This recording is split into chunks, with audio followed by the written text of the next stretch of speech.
Good evening, ladies and gentlemen. It is the organizational meeting for the Board of Education. July 6th, and we'll begin the meeting with the swearing in of our newly elected board members. Lisa Lippin, would you come forward, please? You can repeat after me. I, Lisa Lippin, do solemnly affirm that that I will support the Constitution of the United States, I will support the Constitution of the United States, the Constitution of the State of New York, the Constitution of the State of New York, and that I will faithfully discharge the duties and that I will faithfully discharge the duties of the office of School Board Trustee, of the Office of School Board Trustee, Hastings-on-Hudson Union Free School District, Hastings-on-Hudson Union Free School District, Town of Greenberg, Town of Greenberg, Westchester County, New York, Westchester County, New York, according to the best of my ability. according to the best of my ability. Congratulations. Thank you.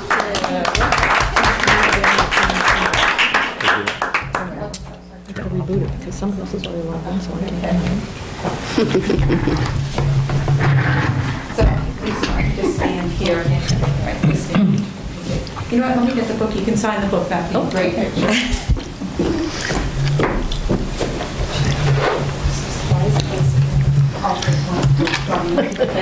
What is the book? It's the recording, so it's the official recording of signing you in as school board trustee, so you have to sign it and then... The tablet.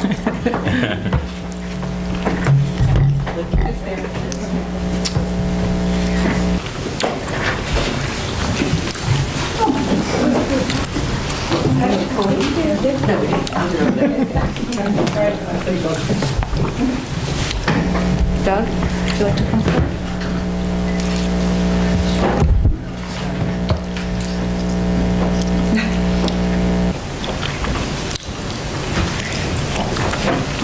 Raise your hand. I, Doug Simon, do solemnly swear Do solemnly swear that I will support the Constitution of the United States, that I will support the Constitution of the United States, the Constitution of the State of New York, the Constitution of the State of New York, and that I will faithfully discharge the duties and that I will faithfully discharge the duties of the office of School Board Trustee, of the Office of School Board Trustee, Hastings-on-Hudson Union Free School District, Hastings-on-Hudson Union Free School District, Town of Greenberg, Westchester County, New York, Town of Greenberg, Westchester County, New York, according to the best of my ability. according to the best of my ability. Congratulations, welcome.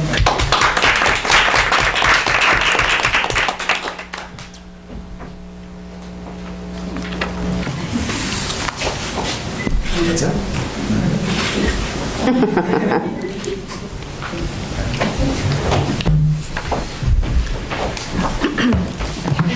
I will now open the floor for the nomination for School Board President for the 2016-2017 school year. Do I have a nomination? I nominate Eileen Bacher.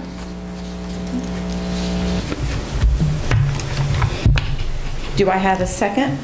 Second. Okay, do I have any other nominations? All in favor? Any, it's unanimous and no opposed. Okay. I will now turn over the meeting to Eileen Bacher. I'll give you the oath of office, Eileen, and then we'll take over. Okay.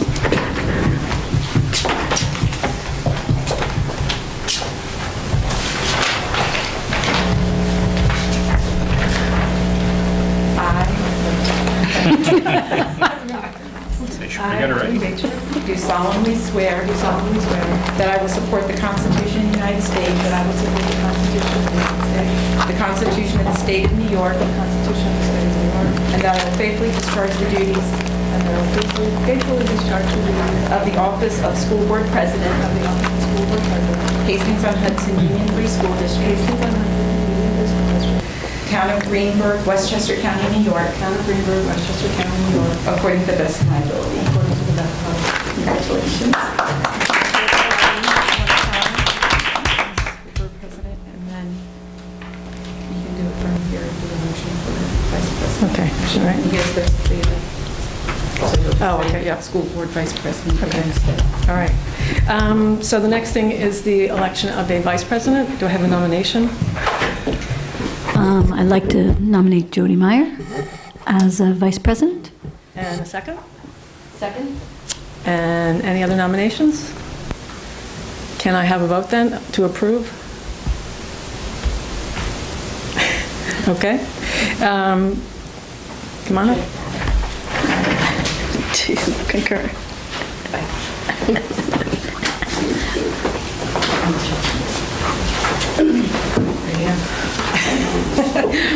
I, Jody Meyer, Do solemnly swear do solemnly swear that I will support the Constitution of the United States, that I will support the Constitution of the United States, the Constitution of the State of New York, the Constitution of the State of New York, and that I will faithfully discharge the duties of Vice President and that I will faithfully discharge the duties of Vice President of the Hastings-on-Hudson Union Free School District of the Hastings-on-Hudson Union Free School District of the town of Greenberg, Westchester County, New York, of the town of Greenberg, Westchester County, New York, according to the best of my ability. according to the best of my ability.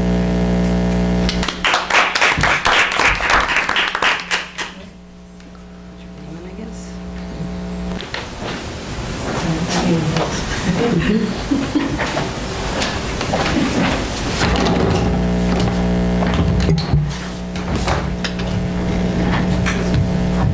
Oh, we have to do you?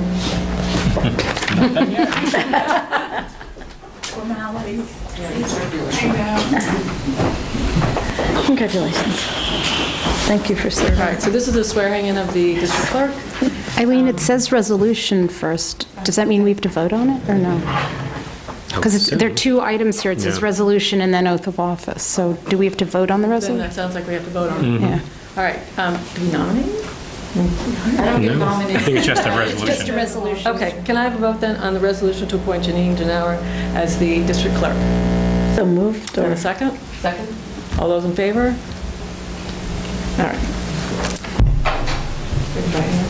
I Janine Genauer, do solemnly swear do solemnly swear that I will support the Constitution of the United States, that I will support the Constitution of the United States, the Constitution of the State of New York, the Constitution of the State of New York, and that I will faithfully discharge the duties of the office of district clerk, and that I will faithfully discharge the duties of the office of district clerk, Hastings-on-Hudson Union Free School District Hastings-on-Hudson Union Free School District of the town of Greenberg, Westchester County, New York, the town of Greenberg, Westchester County, New York, according to the best of my ability. according to the best of my abilities. Do you sign it too? There we are. And then you have to sign this, you might as well sign this one. Right there.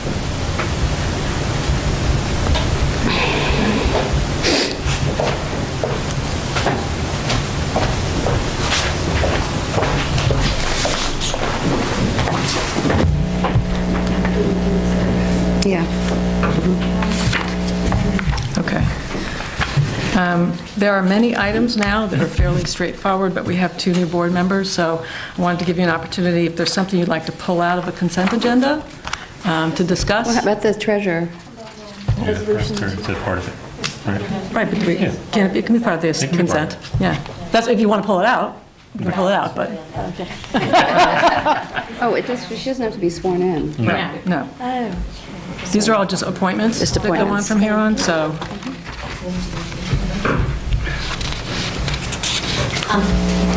If you want to pull something out, just let me know.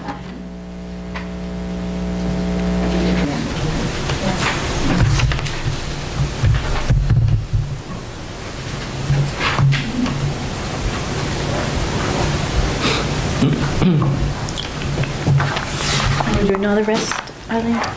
Yeah, and I mean, while you're looking, I'll just read them so that people can know what we're voting on.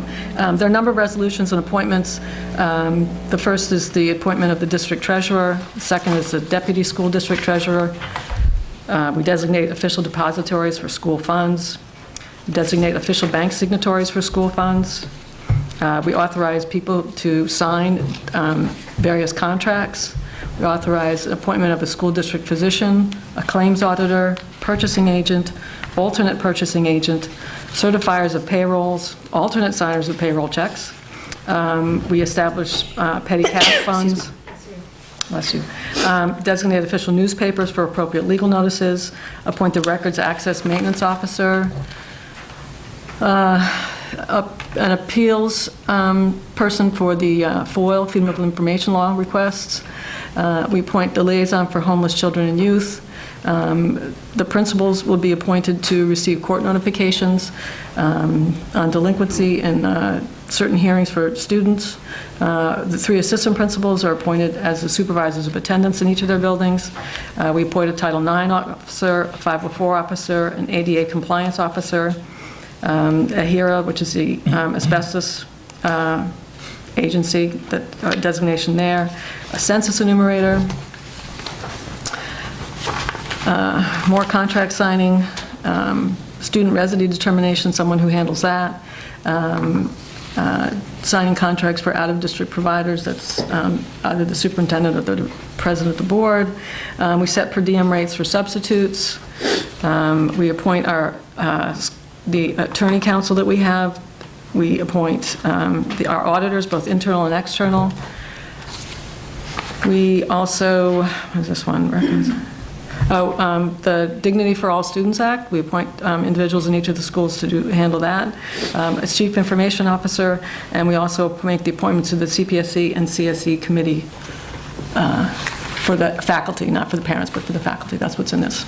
So those are all the things we would vote on as part of a consent, unless someone wants to pull something out. Has a question? Just a couple comments or questions. On number 20, petty cash, I know this seems little, but the $100 amount per school was set in the board policy manual. I think it was over 10 years ago, so I would just say I'm happy to approve this, but let's check in with the building principals and see if that number is workable for them. I just wanted to say, I mean, that a lot of schools have gotten rid of petty cash. A lot of the purchases, I mean, that's really for just very small incidental things they're supposed to purchase, and really at any given time, no purchase should be more than a few dollars, and they can have it reimbursed. As you can see here, the high school and other offices that had petty cash funds actually gave them up because they just didn't even want to be the custodian of it and have to deal with people wanting the money. But it would be unusual to have a higher amount, and I don't think we want to do that. No, that's okay. So Okay. it's your impression that everybody's happy with the $100? Oh, yeah, That's all I was absolutely. checking, because it Yeah. just seemed like an old number, and I didn't Right. know if it was still, Right. you know, And I the think a right lot of them, number. like I said, I think sometimes we do reimbursement, so if someone were to, like a teacher, if they really needed something, we're able to like cut them a check immediately. So if they come to me and they needed something and it was easier for them just to purchase it on their own, we turn around something within a few days' time if they're willing to do that. And that seems to then not have the principals have to be worrying about kind of, because then they would have to get the check in their name, go to the bank, and they really would rather, you know, kind of the other way, so. That's fine. If the Okay. principals are happy, I Yeah, don't they have a are. No, problem. they're great. Thanks. Oh, 504 compliance officer, I just want to clarify that that's going to be Laura, because I know we Yes, just had instead of we had to Mark, fix yes. the agenda. Okay. Substitution, excuse me, the pay for substitute teachers, I was trying, you know, through the several years, you know, that I've been really involved, I've heard utterings that our pay scale is low. I don't know if that's accurate or not. I was trying to find out what other districts pay, and it's not readily available online. So I guess I would say to the extent that we're, if it turns out that it's accurate that we're out of alignment, just that we reconsider, I don't know that we are or we aren't. I can't find the data. Recently, I'd say within the last year, there was a clearinghouse survey done of substitute pay, and many schools in Westchester responded. We were not the highest and certainly not the lowest. I would say we were in the average range of all the districts in Westchester that did respond to the survey. We can share that data with you. It's an old, we have it somewhere. Yeah, we do. We actually have a lot of We information. review it all the like that, time. yeah. Oh, that would be Yeah, great I if do I could have see it, that. I mean, yeah. I'm fine voting yes, but that would be great if I Yeah, could see it. we get, people think it's because of the pay that we don't have enough subs. I can tell you it's not that. that, yeah. It's just that there's not as many people who are subbing these days. But we're in line, I believe, with the other river towns as well. Okay. And then the last is the CSE and CPSE. I guess, could you explain the difference? You're saying the parent versus the faculty, and who are the faculty who we would be voting for? Because I don't see any names here. That names are in the second attachment. attachment has a list of all the staff members. Are they private, or do we read them into the record? They're all Well, they're listed. part of the record. They're part of the record. But it's under executive content. Yes. But what if, like, the public wants to know who the members are? They can know. It's not, Just request it. yeah, they can request it, and they can get a copy of that, sure. Is it only one? Am I allowed to read this out loud? I just see one name here. Is that? There's 3 attachments. There's 3 attachments. Oh, okay. I mean, are we The allowed to second say one who has, the people are? Yes. Okay. If you look at that second attachment, the middle one, it has a list of a lot of the names. Oh my, we have quite a few. Okay. Yeah. Shall we just? The first name was just a chairperson. Okay. Patricia Johnson. So these are all people who can be involved in the CPSC Yes. and in the CSC. Yes. Obviously, they wouldn't all be on the same time, but these are people who are authorized to participate as faculty members. Correct. Okay. Will this be as part of the minutes? Again, I just think, if the public wants to know, we could either read it or make it part of the minutes, that's all. Because the executive content is not available to the public. It is part of the We minutes. can make part of the minutes, right? Yeah, I wanted it. Yeah. Okay, I mean, great. right now, the attachments are attachments, and when someone requests information, we give them the information instead of just printing it all out, because no one tends to, come here live asking for it. So if someone were to ask for it, we would just print it out for them. But if you want, I can open it up and then try to put it all in.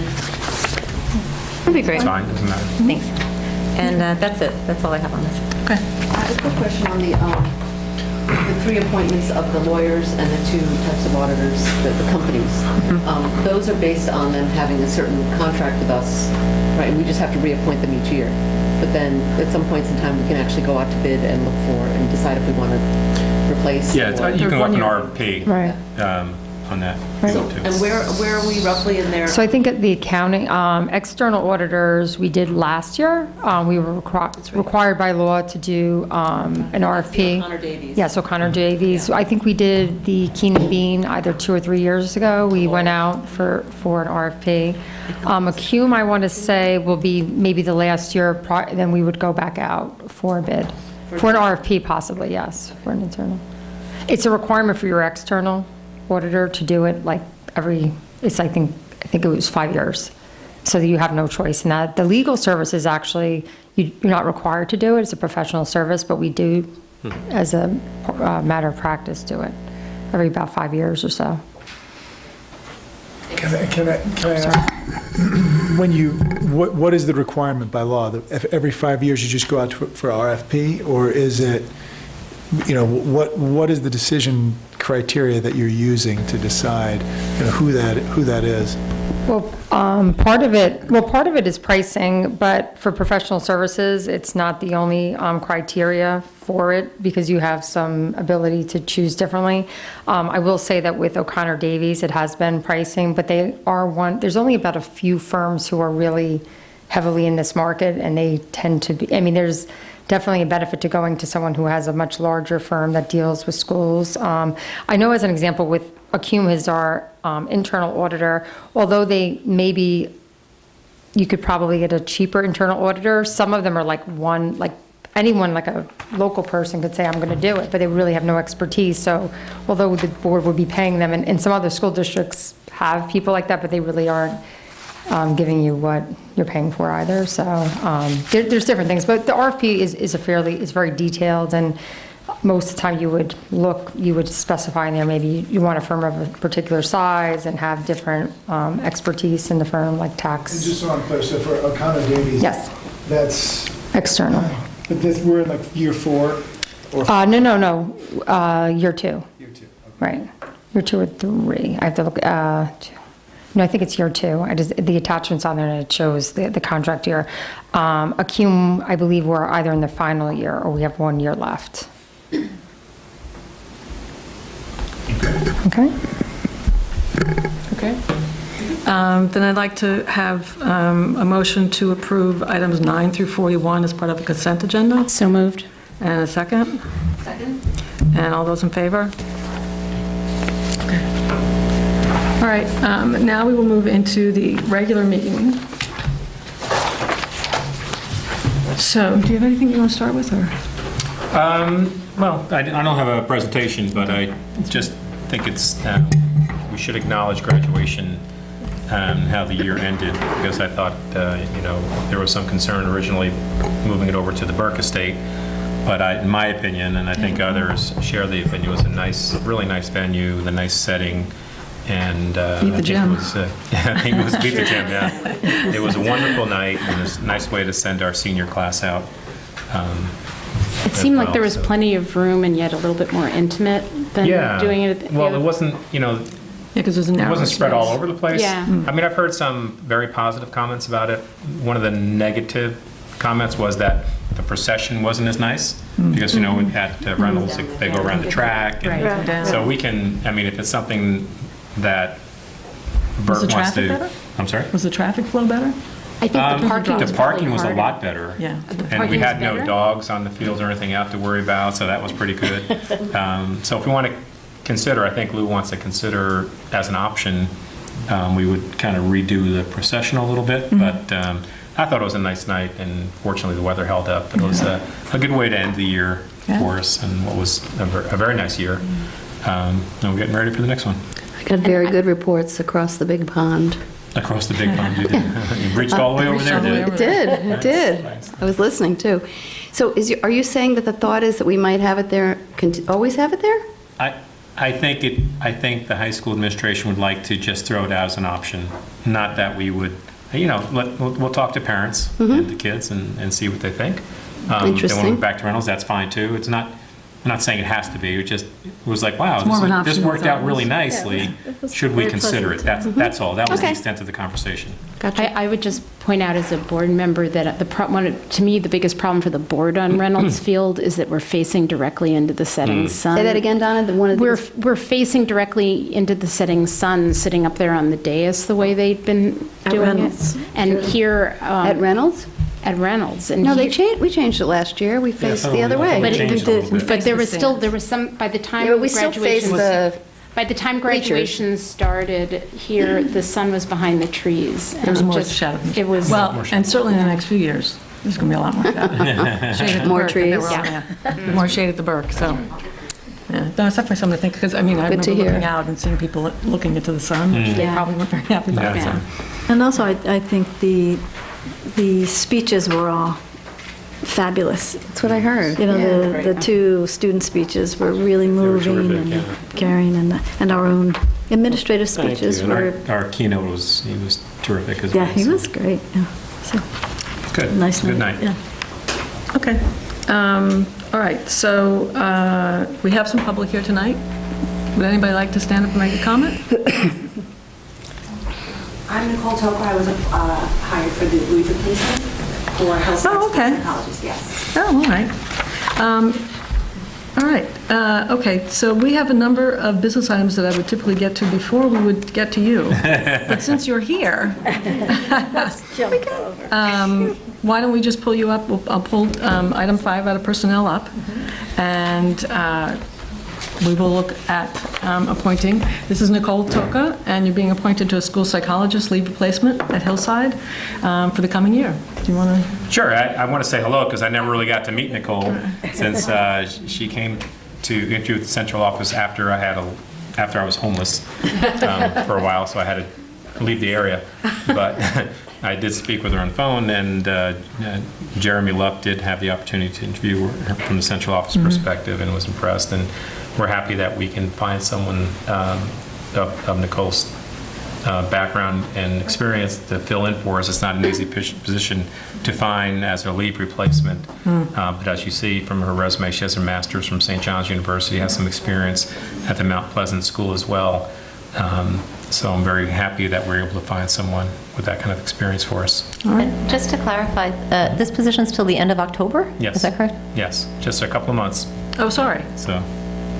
I thought it was for the year. My apologies. No, it's just a couple of months. Oh, yeah, if it works out, you never know. But when people start having babies, you just never know what happens, right? So you never know. So thank you for coming out. We do appreciate it. Can I have a motion to approve? So And a second? Second.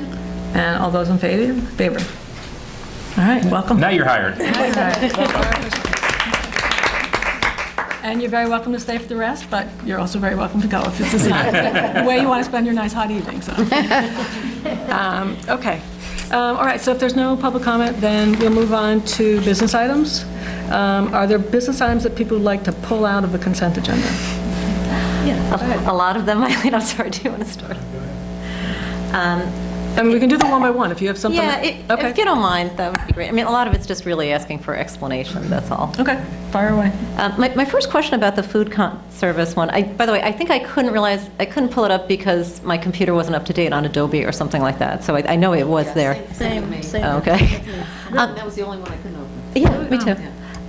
The only reason I brought this up, and to go back to the PTSA of this past year, one of the issues that came up a lot was the cafeteria. It wasn't really PTSA, but there were a group of very motivated parents that wanted to improve the quality of food in the cafeteria. And one of the things, and I think they were dealing, Maureen, I think they were dealing with you, one of the things that came up was that as we near the, and I may have this wrong, so correct me. Wrong, yeah. As we near the end of a contract, we have more bargaining power.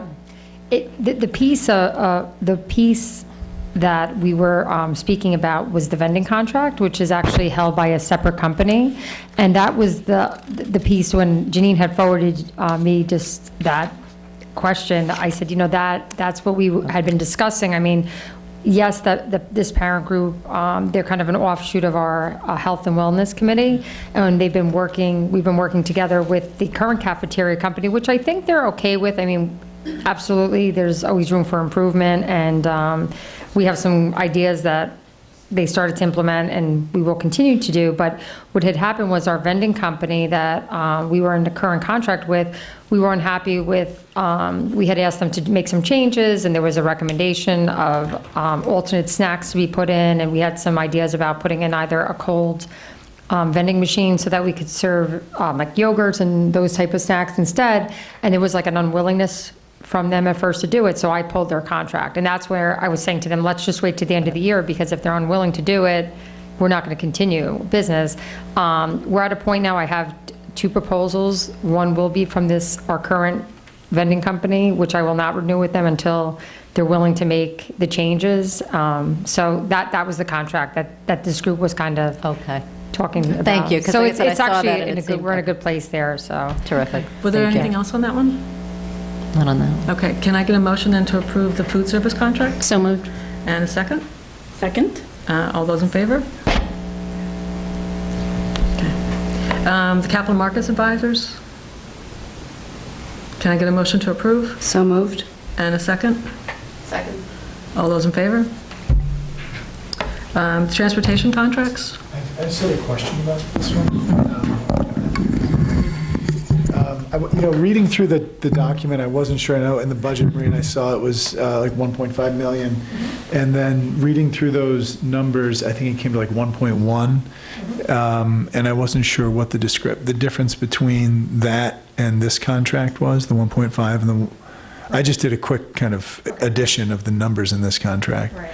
Well, part of it, these are like anticipated costs, but beyond the contract with the bus companies, we also have the overhead of the transportation department at Ardsley. We pay all our gas separately. We purchase all the gas separate. So there's other costs that are built in the transportation budget that are outside of just, above that. And there's some numbers that were kind of unknowns that we're not quite sure how it'll pan out. So typically these will reflect a lower number than maybe will happen, and transportation's such a wild card anyway, in terms, especially with placements that change and scenarios. But again, a lot of it has to do with the fact that we do purchase our gas directly. We found that when we bid out the transportation contracts, it's easier for them to give us a better price, not having to worry about what the gas prices may or may not do. So we do pay that separately. And then one, I don't know if it was a typo, but one of the contracts in there says it's between Dobbs Ferry School District and Royal Coach Lines. Well, we are in a consortium, so they may have put us all in there, but I'll go back and check with them on the side. Thank you. Okay. I had a question on that one as well, and I see there's 2 BOCES, so if I'm on the wrong one. It looked like it's for a van service for special education services, and I think it was 200 and something per hour, and then the aides. I guess my question is, when do we use the services?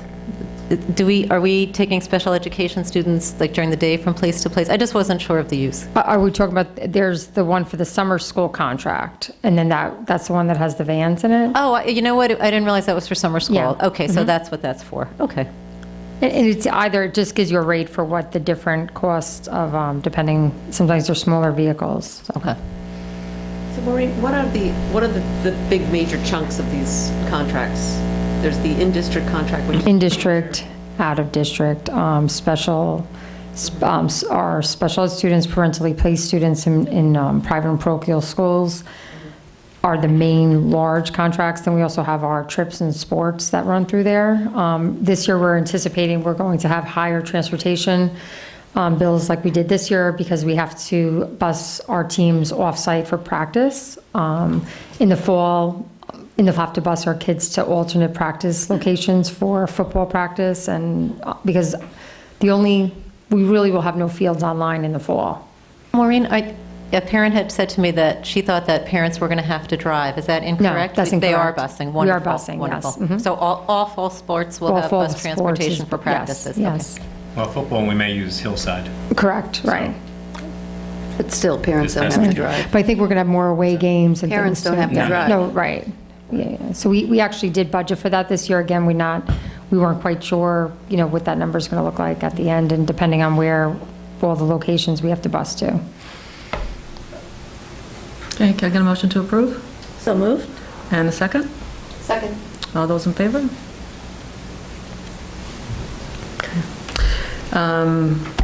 The Terrytown contract? Question on this. Is this I don't for, think you need to be so close to the mic. Oh, where do These you are really want- sensitive mics, so, yeah. is it better without the mic? No. No. We'll get it on the But- tape. Okay, all right, I'll try to find that perfect, that sweet Yeah. spot. That's good, yeah, you don't Okay, have- thank you. Okay, I see we're making a contract with Terrytown. Is this for our Hastings students who go to private school within Yes. Terrytown? Yes. Okay, and we have to pay, I guess the nurse saying there's certain, okay, that's all I needed Yeah. to know. I would imagine it's Hackley. That's what I thought. Yeah. That's the only one, right? Can I get a motion to approve? So moved. We'll call it Donna. Second? Call it Donna. All right, Jody, I'm calling you second. All right, all those in favor? All right. The revenue and expenditure reports? On this, I was just going to ask, I was trying to go through it, but I had questions about some of the various columns, and I was going to ask, maybe Maureen, if you wouldn't mind, if you could just walk us through a line or two of the expenses and of the revenues, just, so I won't process it all now, but just so I understand what the various columns are. Okay, so this report tonight is the report that reflects the end of May of 16 where we were. There's, and what we do is we have a internal appropriation status report that we collapse into this report, because under each function title, obviously, there's a lot of items, salaries, and other items that go into there. But if you were to just say, look at, let's just pick one of the larger categories. We'll just say like the 2110 instructional teachers, and the first column would be the original budget. The second would be if there were any appropriation adjustments, which are budget adjustments during the course of the school year, either in or out. And then there's a column that shows what the current appropriation is, the expenditures to date, which are actual money spent. Encumbrances are liabilities we know we're going to have to pay, so they're encumbered right now. And then the unencumbered balance would be at this point money that hadn't been accounted for, haven't been spent as of yet. So it's a little bit hard sometimes because in the unencumbered balance, things such as substitute salaries, Schedule B positions, they're never encumbered. When they're paid, they're expended. So sometimes those unencumbered balances may seem higher than I know that we're going to spend it. So we do like our own internal workup of the numbers every month. But because of the way the system works, it would be more difficult to encumber all that money. It would be a lot more time-consuming process. So a lot of items sometimes in the unencumbered balance doesn't mean, oh wow, we have a big chunk of money there and it's not going to get spent. You'll see between even May and June a big swing in those numbers. I mean, as it gets closer to the end of the year, those unencumbered balances are either spent or encumbered, but I can tell you now, since there was a change in that number since May. So, and then in terms of the revenues though, we do even sometimes when we bill out items or we accrue our revenue even sometimes prior to receiving it all. So sometimes it doesn't even accurately reflect the cash balance, it's reflecting like the money that we're due. It's an accrual. It's a little confusing on the revenues, like under, say, the custodial fees. Yes. So we've earned more than we budgeted Yes. for, but there's no adjustment. An adjustment only reflects, if I'm reading you right, something that's happened at this meeting or something during the year Yes. where we've made an official Right. adjustment. Right. So now we have an overage, where we've earned 2,602 more than we expected. Right. So the budget, though, that's voted on, on the expenditure side, you'll see ins and outs, but the original budget will always remain the same. So in this situation, you're not moving money between categories of budgets on revenues, but you will see sometimes where a revenue will either exceed or be less than what originally we thought we were going to receive. So under the Medicaid portion of the budget, you see that we have, we actually aren't receiving revenue in that category anymore. So there's an unearned revenue of $40,000. And then there are, under charges for services or tuition, we actually received more revenue than we had budgeted. Lisa, some of the basics of how this works, you are going to learn when you do your NYSBA board training, because they won't explain specifically our budget, but just sort of how all this flows through. It's part of the training you'll do. I don't know when you're scheduled to do that. Yeah, no, I'm going to do it in September. No, it's really more how this, just reading this particular chart, or really it's more the expenses that was throwing me a bit. And I know even I've consulted a friend who does this sort of stuff, and he felt the same. But yeah, no, and of course, I know we're required by law to take that course, so that'll be in September. But and as we get in more into I think we spoke briefly just about how, obviously, with revenues, and most districts do this, you have to be more conservative, because with the tuition, as an example, we set that budget in February of almost a year in advance, well, not a full year, but a long way in advance of sometimes even knowing what tuition students may be coming in. So even as of recently, we had a few people that may be coming next year, but we may not have known about them. So sometimes you'll see those numbers go up, but typically that's great that when it happens, but it's not always that happens. So that's why it's a number to budget conservatively. Okay, thank you. You're welcome. Can I have a motion to approve? So moved. And a second? Second? All those in favor? Lisa, did you want to vote? Oh, I'm so sorry. Budget transfers? I think this is pretty straightforward, but Maureen, would you, I think it might be helpful just to walk through some of the two bigger ones at once. The first one, personnel supplies, services from BOCES, and the third one, Social Security employee benefits. Sure. This is, we just ended our fiscal year, and these are overages that we had in some of the accounts. Under the personnel supplies and services, that expense was for the different ads that we placed for the principal and the director of technology. So those were far exceeded. Those ads are very expensive. Director of curriculum and director of special ed also. Didn't we run an ad? Special ed, we did. Special ed and the principals. And the principal. So typically, we budget about $5,000 in recruitment. The ads, one ad alone can be about $8,000 or $9,000 with the New York Times and putting in all the publications. So being we did all those ads for the new staff, you'll see that we had to cover that code because that was an unanticipated expense. And then on the third one down again, the benefits, Social Security, employee benefits, we ended up, actually, we had moved some money out of that code earlier, and just with the end of year accrual payroll we ended up needing to move $13,000 in to cover our Social Security expense. It exceeded what we had left in the code. And then some of the other items are just, we had a purchase of some additional security equipment at the end of the year that we had to cover. Drawer readers, the BOCES equipment. Okay, can I have a motion? So moved. And a second? Second. All those in favor? Okay. And those would be some of the adjustments you'll see in the second column on the expense report. Those would be the ones. Right. The BOCES contracts?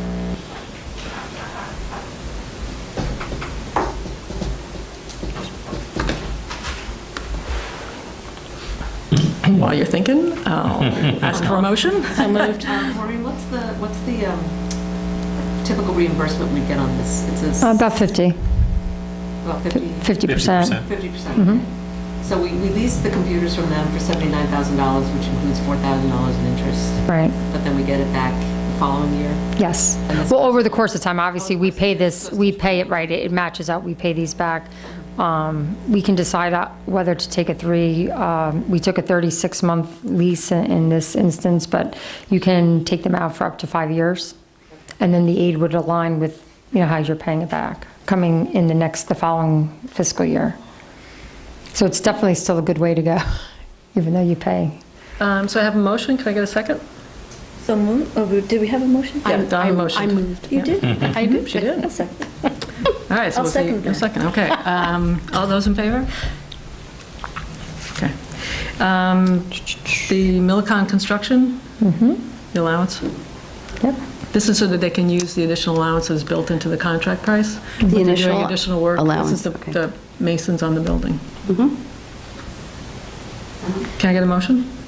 So moved. And a second? Second. All those in favor? Okay. The change order certification? Yes, this is a good one, because it's actually going down. Yeah, right. I actually just wanted to ask, I know we have what it's going down to, 4,196,500. How much are we saving? I couldn't find that number in there. This, 35,000 is the change order. Okay. Yes. Is that from the tennis courts? Is this the grant? No, this, This is Burke, isn't it? yeah, so what happened, drainage. right, the drainage, there was the outer, when you're coming up from the parking lot at Burke, that area that, like kind of the beginning of the fields, hockey field, there was we were concerned that it was wet at different points, so they had put in some additional drainage in the project, but then in doing some further research, there was a pipe that was creating water, an issue there. So once that was fixed, we were able to eliminate that from the bond, which we'll need for some other things. It's already spent somewhere else, so it was a good. Okay, can I get a motion to approve? So moved. And a second? Second. All those in favor? Okay. The setting of the facilities usage fees. This is actually covered in the facilities report later on, but these are for external groups that use the buildings. Sorry, question. And maybe I don't know enough about them. My understanding is Aspire and Add Water Stir Inc. are both after-school programs at Hillside. And I was just going to ask, is there a reason why we're charging them different rates? Well, Aspire has use of the outside, the gym, and just their space usage is a little bit different. So that, and where Ed Warnster is really just uses classroom space. So. Okay. Can I get a motion? So moved. And a second? Second. All those in favor? And the warrants.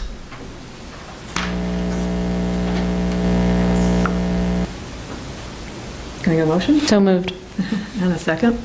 Second. All right, and anything going? All those in favor? All right, okay. The next section are the placements for CPSE and CPSE. Each of the numbers is a student, just FYI. Can I get a motion?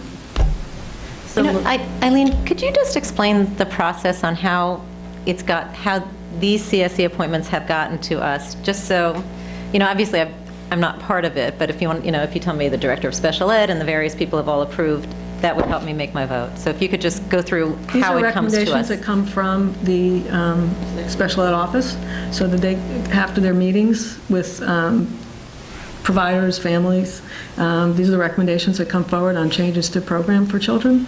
So each one of these, it might be the annual review. A lot of these are probably annual reviews, but during the course of the year, you'll get changes, modifications, all those things flow through. All of these are recommendations from the office. Yeah, they look like annual review because they're for next year. For next year. Okay, For the great. services. And they list what the services are. Great, thank you. And these all come with the imprimatur of our special ed department. Correctly, yeah. Yeah. We're only approving. We're not involved at all in the decision of what the services are. Can I get a motion? So moved. And a second? Second. All those in favor? Okay. Personnel appointments? Questions? What's the amendments for the principal? I think we had the wrong start date. We had September in there. September, And she started? July 1st. Yeah. I will add that I attended the principal's presentation at Hillside, and she did a wonderful job. Everybody was very pleased with her. I mean, I know we have a lot, that remains to be seen, but I don't think she could have made a better first impression, so. That's great. Yeah, That's great. That's great. Were you there, Lindsay? No, I wasn't able to go, so I'm glad that you were there. Yeah. Okay. If there's nothing else, then as a consent, I'll take 1 through 4 and items 6 through 9. Can I get a motion? So moved? And a second? Second. All those in favor? Okay. The last one in personnel is a salary change. This is for the superintendent. Any comments, questions? Can I get a motion? So moved. And a second? Second. And all those in favor? Okay. We have the minutes from the July, we have minutes from the June 25th meeting, or 20th, whenever the last one. 21st, thank you. It says July 6th here, it almost throws me. Comments, anything? The only thing I would add was that for the exec session, did you add that bit back in, that it was for purpose of discussing the employment history of a particular employee? That's the most awkward flow. And But just so also, people know. I mentioned this to Janine, under the board comments, you read the letter from Jody, because Jody wasn't able to be here, thanking Wendy and Karen for their service, so if that could be And can I get a noted. copy of that? Absolutely, I actually have it with me. So I'll give it to you. And she You can do? provide- I do. Huh? What'd you say? Carry all kinds of things around with me. I said all kinds of things to you that week? No, I said I carry all kinds of things around. All right, then, can I get a motion to with just that modification, those 2 modifications? So let's And a second? Second. I think it was written in the middle of the night. Excellent. It's all good work. All those in favor? Okay. The committee's report, I think the only committee that's met recently has been the Facilities Committee. We did talk about all the usage fees. We had gone through and tried to recognize how people are using the buildings, that we have in particular extra security costs now that we want to cover from them being in the buildings. So what you voted on earlier was the changes that we made. We also we did talk about the town camp, they have in the summer camp. We don't actually charge them for the facilities, but we do we pass through the overtime for the maintenance. So the Custodians. The cleanup, the custodians. Well, that's what I call my own maintenance. But the cleanup. So we pass that through them. And we talked about we need to implement an agreement. So the Facilities Committee is going to take a look at that going forward, where we have a intermunicipal agreement with the village so that it lays out what we're doing with each other. So I think that'd probably be a good thing to put into place. So. Did we make a final decision? Shouldn't even ask this question about the tennis courts. Tennis courts. Did we ever decide? About? About the permit situation? Permits and. I think we did make a decision. Yeah, we decided not to charge. Not to charge. Decided to make it open to any member of the community, kind of like on a first come, first served basis, and ask them to limit their time. I don't know what's reasonable, an hour or Yeah, it's kind hour of to 2 tennis hours, etiquette. something like that. Now, With school getting first priority. yeah, the school activities obviously will block activities. those times out. The only thing that we did. And this is specifically. This is the tennis tennis court. Yeah. This tennis court by Reynolds Field. Not the Reynolds. ones up at Yeah, the Hillside. only thing that came up. by the village. Yeah, So those aren't, ours. The part that did come up for discussion is if we get any requests for professional lessons, and they want to use our courts, then we have to come up So with to a make fee an structure arrangement there, of a because fee it's a structure. for-profit lesson Right. thing, Same like with the fields. correct. And Roy, is there going to be some sort of signage on the fence around the tennis Absolutely. courts that says that they're the property Yes. of Oh, the school absolutely. district? Private school district, school activities, I don't know how we want to word Yeah, it, but okay. basically the school activities are a priority. But, Because I think that's residents are welcome to use the courts during the times that school's not using them, something to that effect. great, because I think, given how long the village has been charging for the use of our courts, I think a lot of people in town may not realize that Yeah. they belong to us, Yeah. so. And just an update on timing of the Reynolds Field and the track, and any sense? By the way, which looks Yeah, it's already come fabulous. together. What, did we get an Well, I think update on the track? Because Yes, so in terms of just the Reynolds facility, they are required to finish all the work except for the additional landscaping, which we know they're going to do in the fall, just in Right. terms of the planting, by July 31st. But in terms of the courts, today they put the top layer of asphalt on, and they have to let that sit for a few, I think a week or two, and then they're going to be installing the fence around the tennis court. They will be then starting the sidewalk on Chauncey Lane, and then they will, the same company, they were a sub to our contractor anyway, then they will be doing the entranceway with the pavers at Reynolds, like, as part of the sidewalk. So, I mean, we're pushing them along, to kind of get that open so that our residents can enjoy using the track. There were a couple items that were on back order, so in terms of finishing off the bleachers, and there was a piece for the lights that hadn't been in the box or something, is what I'm told. So we're confident that in the next 2 or 3 weeks, they'll be able to open it up to the public. That's great. open by the, I would say, fair enough to say July August 1st. Oh, yeah, absolutely. Well, they're required, so, yes. And the trees look great. I noticed them around the initial... the initial installation But once of there's so many more. greenery going around the scoreboard. But it was noticeable. That, we're still waiting on a price Yeah. for. We did haven't request done that that, yet. yeah. Wait, and we have it's not quite a typo, but it's incorrect. It says guests, plural. This what? It says what? Plural. Guest with an S at the end. What does? Scoreboard. The scoreboard. Guests. It should be guest. Guest. Okay, we can have that changed, I suppose. We wanted to change the lettering the anyway. lettering anyway, so. Somebody didn't like Yeah. squished or something, I wasn't quite sure. Maybe it's squished because it has the S. That's the reason. Maybe that's why the spelling Guests? I looked a thought it little was always funny to home and us. away. The tennis courts, and I think it resolved with the Isn't it usually home and away? Yeah, or isn't it usually Visitors? It's visitor, it's not guest. Right. Like a team. Now you're really going to squish it, there's more letters. Well, Go back to away. Away is less. Okay, Others, thank you for the update.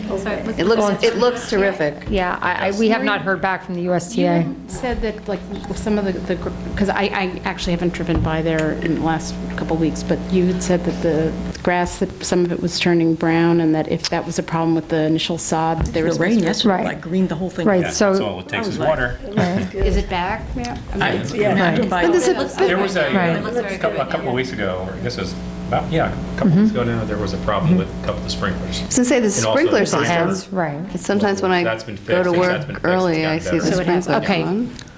But anything that, if it were to not come back, they're going to replace Yeah, it. It's just okay. sod, and they're It's required to warranty. do that, so. Okay, cool.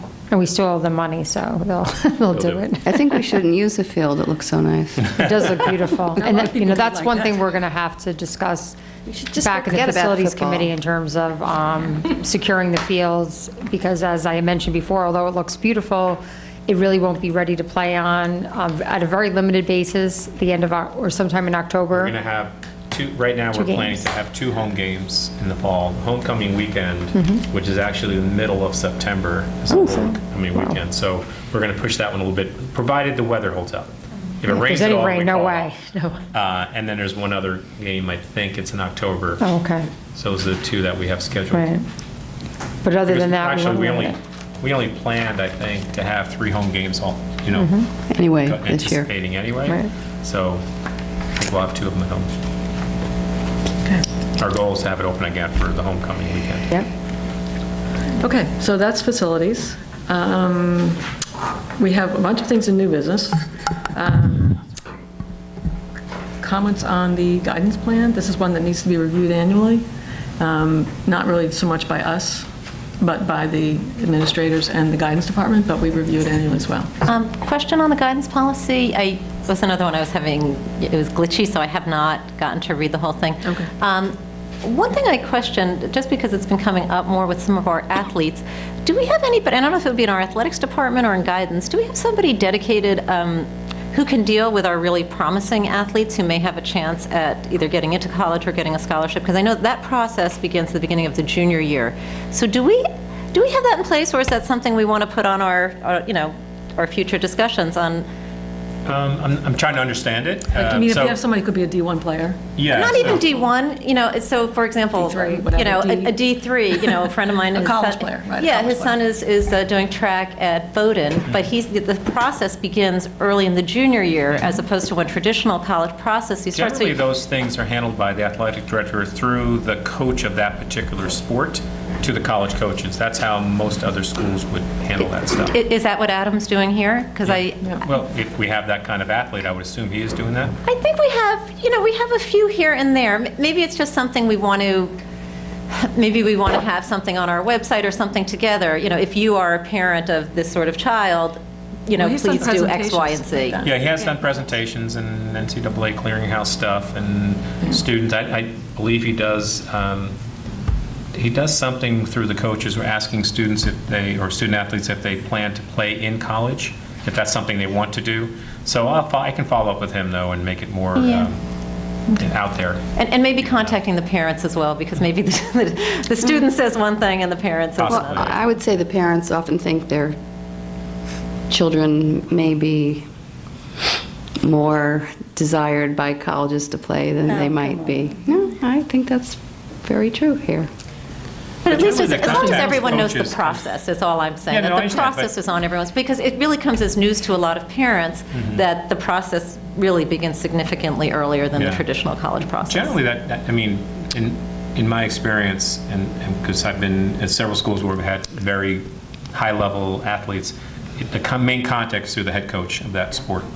But The also- college coaches would contact that high school coach, and then the AD would be more of a kind of facilitator to make sure the pieces were being put in place that needed to. But the initial contact in terms of talent evaluation, maybe what camps, showcase camps to go to, things like that would be handled through the head coach. So maybe it's just, again, just an issue of communication to the parents. But I think when the guidance department does the meetings they hold for it used to just be for parents of juniors, and then they started inviting parents of sophomores. They talk about that whole process as part of that meeting to parents. So. Okay, we'll lay it out there a little bit better for people to see. So can I have a motion then, if there's no further comment, on the guidance plan? So moved? And a second? Second. All those in favor? Okay. The meeting dates.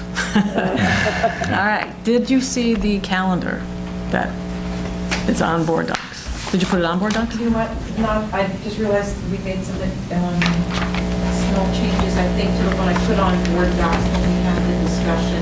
Okay. About the BOCES vote being on the 25th. Right. Okay, so there would be just that additional bit then. I'll have the email to everybody. They are there, the ones that we've done earlier. I did post board docs. Okay. Do you have questions about this? Where are the questions? Because I don't want to just... I mean, I haven't double-checked all the dates, but, from what your notes said, I assume that you compared both of them. I've compared the two Yeah. calendars. This is so that we could avoid conflicts with the Board of Trustees. So I compared the first, until March 21st, we only have 2 meetings that conflict. That was October 18th and December 20th. And each of those can be moved by a day. I'm not sure that the December one in particular really needs to be moved much, but, and if it's every once in a while. Once we hit the later part of March, then from March 21 on, there are uniform conflicts. And I think some of it is probably tied to budget. Our dates for the budget, we want to have, I would recommend that we have our board meeting on the night of the budget vote, and that we also leave alone the one that's in the seniors week. Yeah. So that, because Monday night is the prom, and I figured this was going to be an issue. Thank you. And I then appreciate Wednesday it. night is the senior award, so, it makes sense to leave June 20th alone. We can, for the beginning in March, the March 21st, the April 4th, and the April 18th meetings, we can get out of those. Yeah, that stuff's on board docs. So basically what I did was I pulled one of the meetings to the end of February, so February 28th replaces the March 7th meeting, and then made a March 14th and a March 28th, I guess? 14th. March 14th, yeah. 14th. 20, and so then we would have our April 18th meeting. So we wouldn't have an April 4th meeting. We have an April 18th meeting, and then the following. We have them the 19th, actually. Oh, the 19th, moved it to the 19th, so it's a Wednesday night. Wednesday. The BOCES vote needs to be done on April 25th. So we will have to have a very quick meeting on April 25th, but it will not be a regular business meeting. Eileen, what's the BOCES vote? We have to approve their administrative budget. Okay. The administrative budget.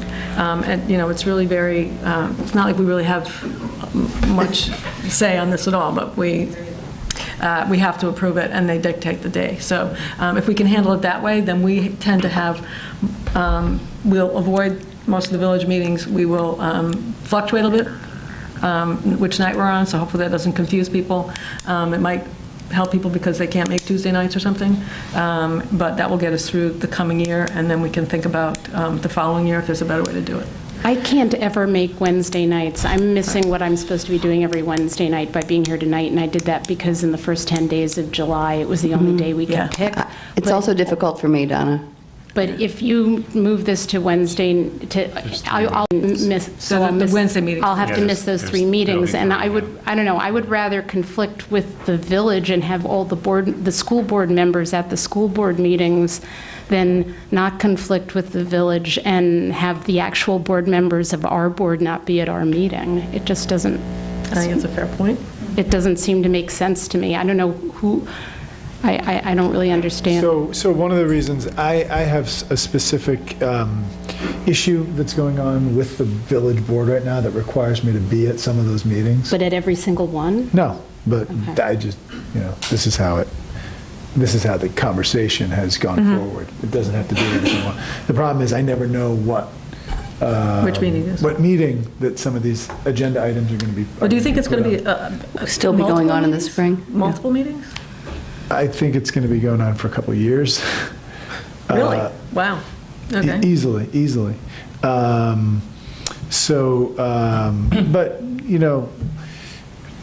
you said that there weren't any conflicts on the Tuesday nights in the beginning of the... Except for the October 18th. There's October 18th and December 20th. Between now and March 7th, there's only 2. So it looks like April and October were the only 2 that were moved to Wednesdays, or I guess maybe the May 3rd also? Yeah, it's the April 19th, the May 3rd, and the October 19th. 19th. Yeah, I guess. Yeah, I mean, so if what you're saying is we've compared these other ones and they're every other week with the village meeting, is that what I'm assuming? Yeah, it and is? sometimes they do, they'll skip a week. So I'm okay with that. If we want to move them back to the Tuesdays on those 3 weeks, I'm willing to All right, roll the so dice, and stick with the big meetings aren't going to be those 3 days. Right. Right. Okay. We excuse if they are. Okay, so 10/18 will stay on the Tuesday, or stay on the 18th. May 3rd will stay, what was that? I don't have this in front of me right now. Yeah, Roy has it right here. Right here. May So you 3rd have would stay May. October 19th, We'll go back to being the you 18th. have April 19th, April 19th will go back to being the 18th. Isn't that funny? and May 3rd. And to May 3rd will go 2nd. back to May 2nd. Okay. Jeanine, is that clear? Yeah, I'll put it together and send it out to everybody, and we Okay. can look at it, and then if you agree on, we can put Right. it in August, we can agree Right. on it. But using up those 3 dates in March, that moves As long bus as you give around. adequate notice, you can always Yeah. change your board meeting Yeah. dates. Okay. Okay. You know that. All right. Right, which we can do if we need to Right, do so as going we forward. go through the year, if you feel that there's something Right. that Right. needs to be changed, you can always Okay. Thanks, Doug. All right, so advocacy, we had 2 issues that Lisa had written up some information on. One is if you like, go right ahead. I'm not trying to take your place. Well, so did everybody get a chance to read the documentation? I don't know if you're all, okay. So you know what this is, there's the rules that are being promulgated by the Department of Education that adhere much more closely to No Child Left Behind than they do to ESSA. So there's quite a push there, and the Westchester Putnam resolution really addresses that. So I think on that one, we would have to vote to send the resolution. The other one, which is the support for IDEA funding, which is run out of Schumer's office, is a little less clear to me that I'm not sure why he did it right now. Do you have a feel for that one? I don't know why either, but I'm glad he did. And it's actually a question I have for you on different actions we can take as a Board of Ed. So for example, as a PTSA, what we would do is we would write a letter in support of Senator Schumer's request for full funding of the IDEA. The IDEA is the federal legislation regarding special children with special needs. I don't know, does the board write letters in support, or do we only work by resolution? Usually do. Well, yeah, usually it's resolution. Usually it's a resolution. And this is to the Senate Appropriations Committee, that's Schumer's. And you can write a letter and the attached resolution, write the letter. but I also think, the letters that we've done before are mostly so that community members Can sign those letters and send them on as well. So it's something that gets people involved. So you could, with some of the other, the gap elimination and things like that we had. And those are things that we can put up on the website and people can flow through on those. So if the PTSA, and I don't know if SEPTA's doing a letter on this? Yeah. Okay. Yeah, so we I think talked as it about a goes joint letter along, from our organizations. I can contact Schumer's office and get a sense of what might be the best way to support this, whether it's organizational letters or individual letters. I think to get a big push on individual letters over the summer on this is going to be hard. I think so. Because they're even having trouble getting people to put in comments on the other regulations. Do you want me to go forward and contact Schumer's office and see if I can get any information on what's the best way to support as a Board of Ed? Yeah, that'd be fine. And so then we can follow up as it goes along. And, if we can work with the PTSA and SEPTA on it, then, that makes sense. So. Okay. Can I then have somebody make a motion to approve the resolution? Wait, I'm sorry, I have a comment on the I'm sorry, are we jumping to the regulations I'm going back right to now? ASA, yeah. Oh, okay. Yeah, so I saw that Lisa Davies of Westchester School Board, who I think is terrific, I saw that she prepared a resolution pointing out the problems in the regulations. I mean, they're, just for those who are watching this on television, they basically will require the state, if any school district dips below 95% participation, to impose very, very harsh consequences on the school. It could force us to establish a rating and lower it. It could force us to put in improvement plans that aren't even needed. It could affect our property values. It's just awful, and it's completely against the spirit and the letter of the legislation. So Lisa prepared a very good template. There was one issue she left out, and I emailed her today to ask if there was a reason why she left it out. I think she's on vacation. She addressed the issues of how while the statute allows states to create opt-out legislation, the regulations basically, backdoor, an impossibility to this. She addressed that. She didn't address what's called the N size, and the N size is we have to identify our subgroups of children, by race, by economic status, by special needs. And according to the statute, if fewer than 5% of any of those categories doesn't take the test, then we've dipped below. If you set the number for that group, so they'll say if you need 30 students who are economically disadvantaged to even have to report. So if we only had 20, we wouldn't have to report at all. But say we have 30. If 2 kids don't take the test, we are below 95%. And you have to remember, we are now in a time in our state where opt-out is mainstream. It's so mainstream that Betty Rosa, the Chancellor of the Board of Regents, has said that if she had a child who were taking the test, she would opt that child out. So this N number is a pretty big deal, especially for a district our size. So what happened is ESSA, the statute, says it's up to the state to set the number. The regulations set it at 30. So I just wanted to ask Lisa, is there a reason why she didn't include that? So I'm fine with approving it as it is, subject to possibly, if Lisa changes it and adds that in. I mean, it's not a reason to vote against it. It's just something I'm not sure why she didn't include it. And just to follow up, by the way, I have a meeting the end of this week at NYU Law School with their administrative law clinic to speak with a professor there who I worked with last year about state administrative law, and he's really interested in this. So it would be really fantastic to get the law school on board in challenging these regulations. Okay, then what I'd like to do is, because we're not going to meet again until August. Oh, and by the way, what you sent around, which was from Lisa, set the end of the comment period as August 8th, but I checked it again online, and it says August 1st, unless there's some change Lisa knows about. Because that was what you wrote in your email to me. I wrote 8? Yeah. My bad, then it was a typo. It's August 1st is the end of the comment period. We should just enter into record what S doesn't stands for. Every Student Succeeds Act. Thank you. It's another one of those fluffy names. But I'm fine approving it as is, and if we want to modify it, we can. Okay, all right. So can I get a motion then to approve the resolution the way that you saw it this afternoon? Can I just clarify, what are we voting on, though? What exactly is it? I can tell you, to try to put it in a nutshell, a statute is created, and then they say, okay, agency, the Department of Ed, you create the nitty-gritty laws. By law, then, there must be a comment period for the public to put in its comments. So our resolution is effectively a comment. So in this resolution, we say, don't punish our schools, don't mandate that our schools have to be punished if we have an opt-out rate of greater than 5%. That's really the big nugget in there. So that's what we're doing.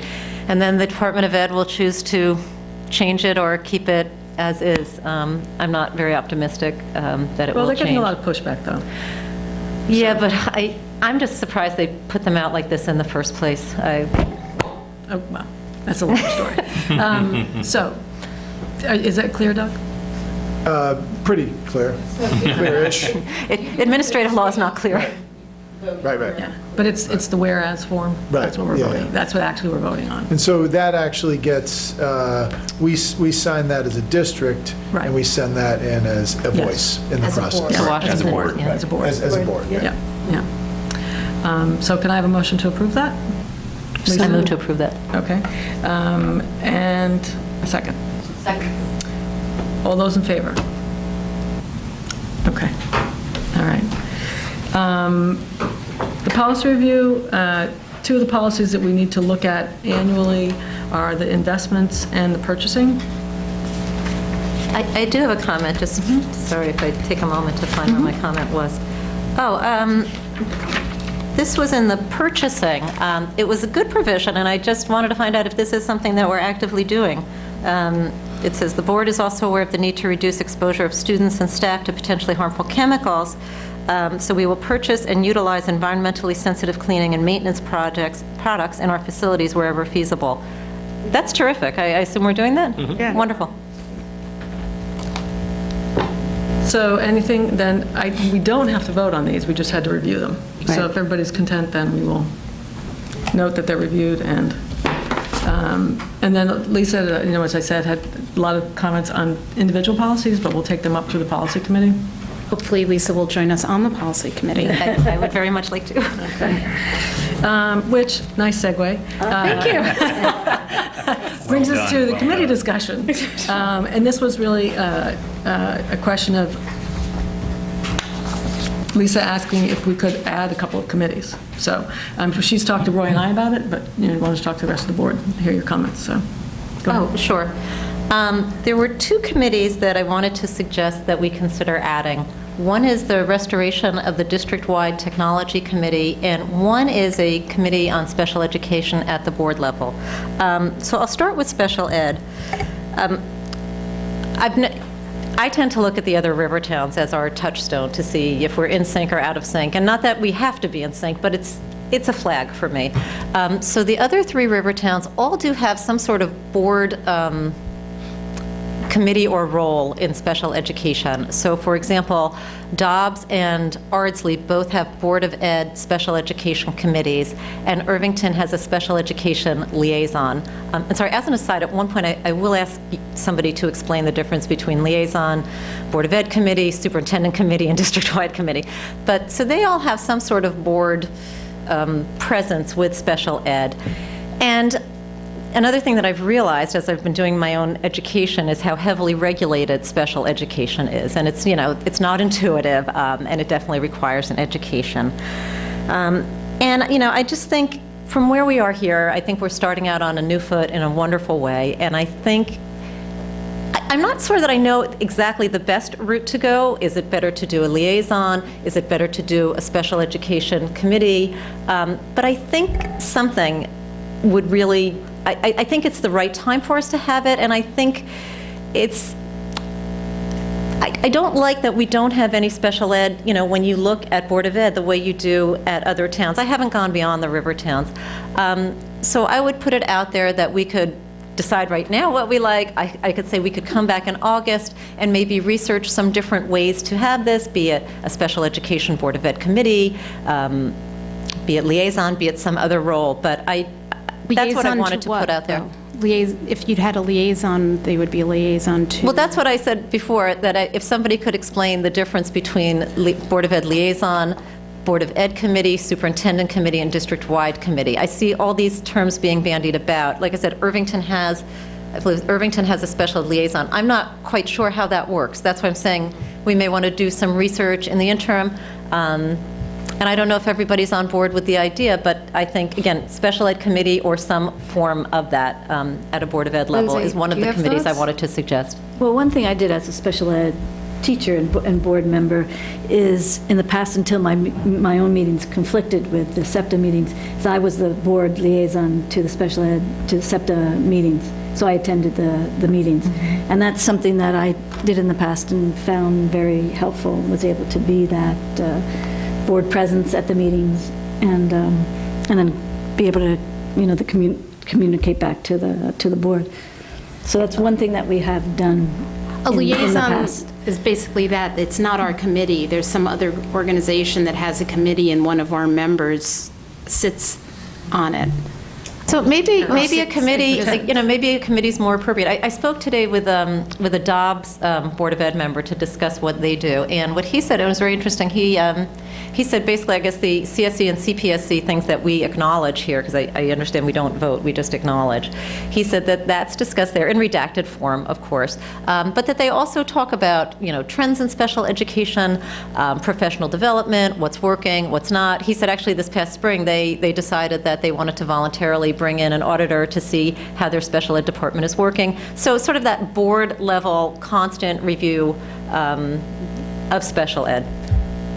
We do vote, though, Lisa, just to clarify that. I mean, we just voted tonight on the placements. Although he was explaining, we actually don't have to vote. He said you just have to acknowledge. Well, we vote. We vote. Okay. Interesting.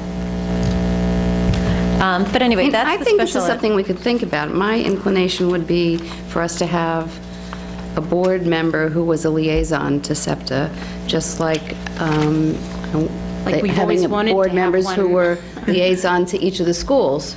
And I was And gonna would go to say, the liaison meetings. That was one consideration for the board, is to, if you were to assign 2 board members to a school, Which we've done in the past. to be the liaisons to each of those schools, and the president being kind of the ad hoc fill-in person. Right. You could be a liaison to the PTSA for that when they have their meetings, and you could also be a liaison to the SEPTA when they have their coffees because now we're having the coffees at the individual levels.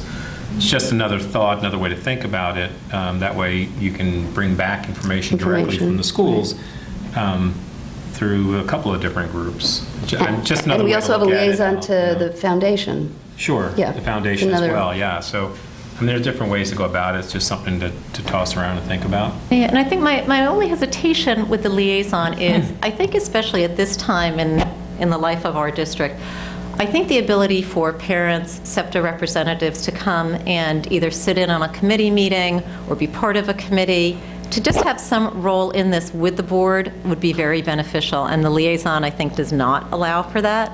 But again, this is what I'm putting on the table. I think I'd like to see us, make a commitment in this area in some way, shape, or form.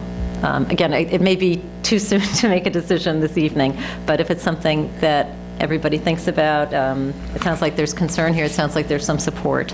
I guess I want to understand, Lisa, better sort of what the actual mission is, because we have an awful lot of board committees, and the ones that are most successful have a very clear-cut function, and the ones that have not been so successful, it's like, oh, this is a topic, so we should have a board committee on it. But there has to actually be things that are at a board or at a policy level that need to be decided. We have a director of special ed, and we have a superintendent, and there's a lot of laws and regulations. So if they're administering things that we have to do, there's really nothing for the board to talk about. If there are other things that you're thinking that the committee would do, I guess I would want to understand more concretely before we set up a committee what its role would really be. Well, I'm happy to research what our neighboring districts do, what Ardsley does, and as I told you, what Dobbs Ferry does, when they do research trends in special education, professional development, and again, they just took it upon themselves to say,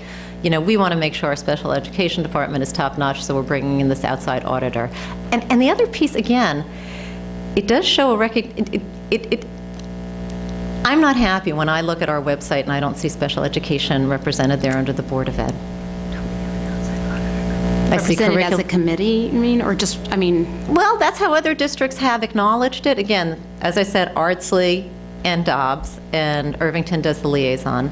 So I'm happy to research and see how these function and what might serve us best. I think that's what I think most of us are on an awful lot of committees, and if there's an actual purpose for it and what you research, you come back and we hear some good ideas of things we could do, I think that would be great.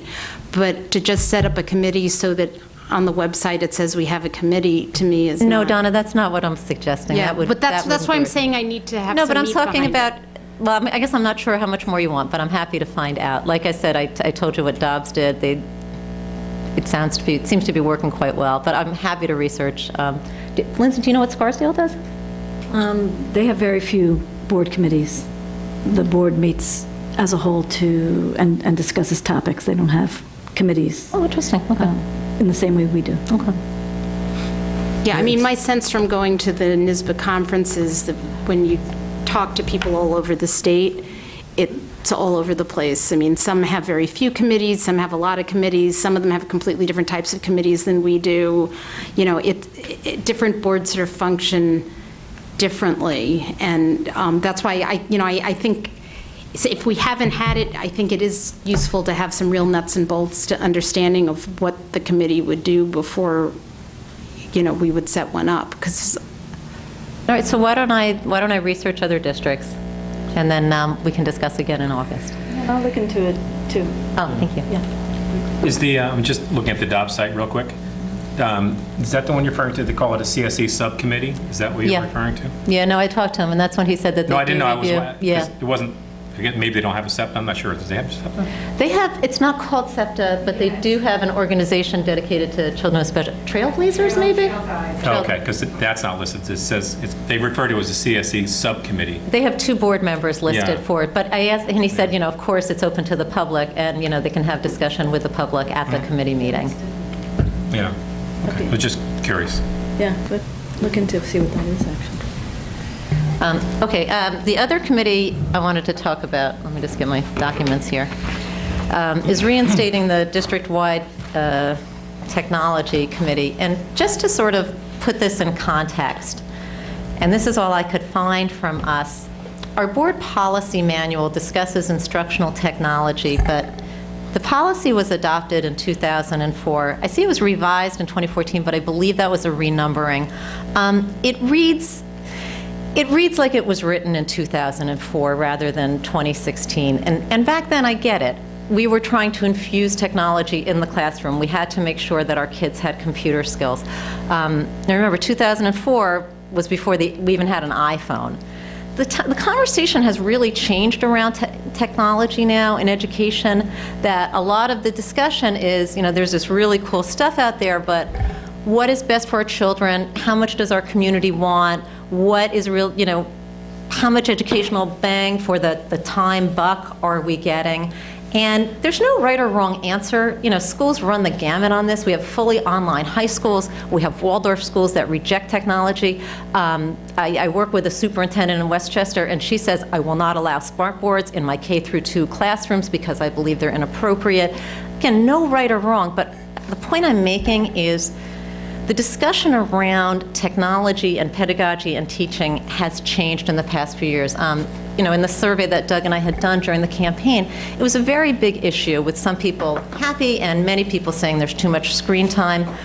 So yada, yada, yada. I think it's a time to come back and address technology. Now, I know this will be part of strategic planning, but I think it's a time to bring back this committee on technology as well, because I think a big piece in moving forward is understanding what our community wants at this point in time. It's not to say that the district is not making thoughtful decisions. Of course it is. We have a terrific staff, and we know that everybody's thinking long and hard. But we also know there are many new programs we're bringing in that's taking us quickly. I mean, this past year alone, we brought in ST Math, which is a computerized math program. We're doing a one-to-one Chromebook initiative in the high school. Many parents are unclear on how that's going to work. We're about to get a virtual learning lab, where we're doing the learning on the computer. So there's a lot going on. And then the other reason, and we do have parents who are interested, as you know. I brought, I think, 4 or 5 parents to you several months ago, young parents who wanted to be involved in this. And the other really important reason to bring it back is, by bringing it back, we conform to the documents that we have put out that the public has voted on. So, for example, in our budget book that the public votes on, so this past year on page 38, under instructional technology, we have a paragraph that says, the district's initiative for instructional technology is guided by a long-range technology plan developed by a district-wide committee of teachers, parents, administrators, and members of the Board of Ed. The plan is updated every 3 years, and the current budget was developed with input from the committee. So it says that for the board book that directs the coming year, and it says it for the last 3. So right now our practice is inconsistent on the voting materials that have been given to the public. So that's another reason to restore this committee. Or you can just change the budget book. But I also don't see that as an inconsistency, because we have a technology plan that gets updated. The inconsistency is this part. This plan was developed by a district-wide committee of teachers, parents, administrators, and members of the board, and that doesn't exist. It hasn't existed. But there is a technology committee that Eileen and Gab are on. So what is the different? This one says a district-wide committee of teachers, parents, administrators, and members of the Board of Ed. So that's why we went to Eileen and Roy several months ago, because I had 4 parents who said, I want to be on this committee, because it's here. And so the committee that the 2 of you are on has, who else is on? A couple years ago, we switched it. It was a superintendent committee, because when we had a committee that was a technology committee, and it had a couple of parents on it.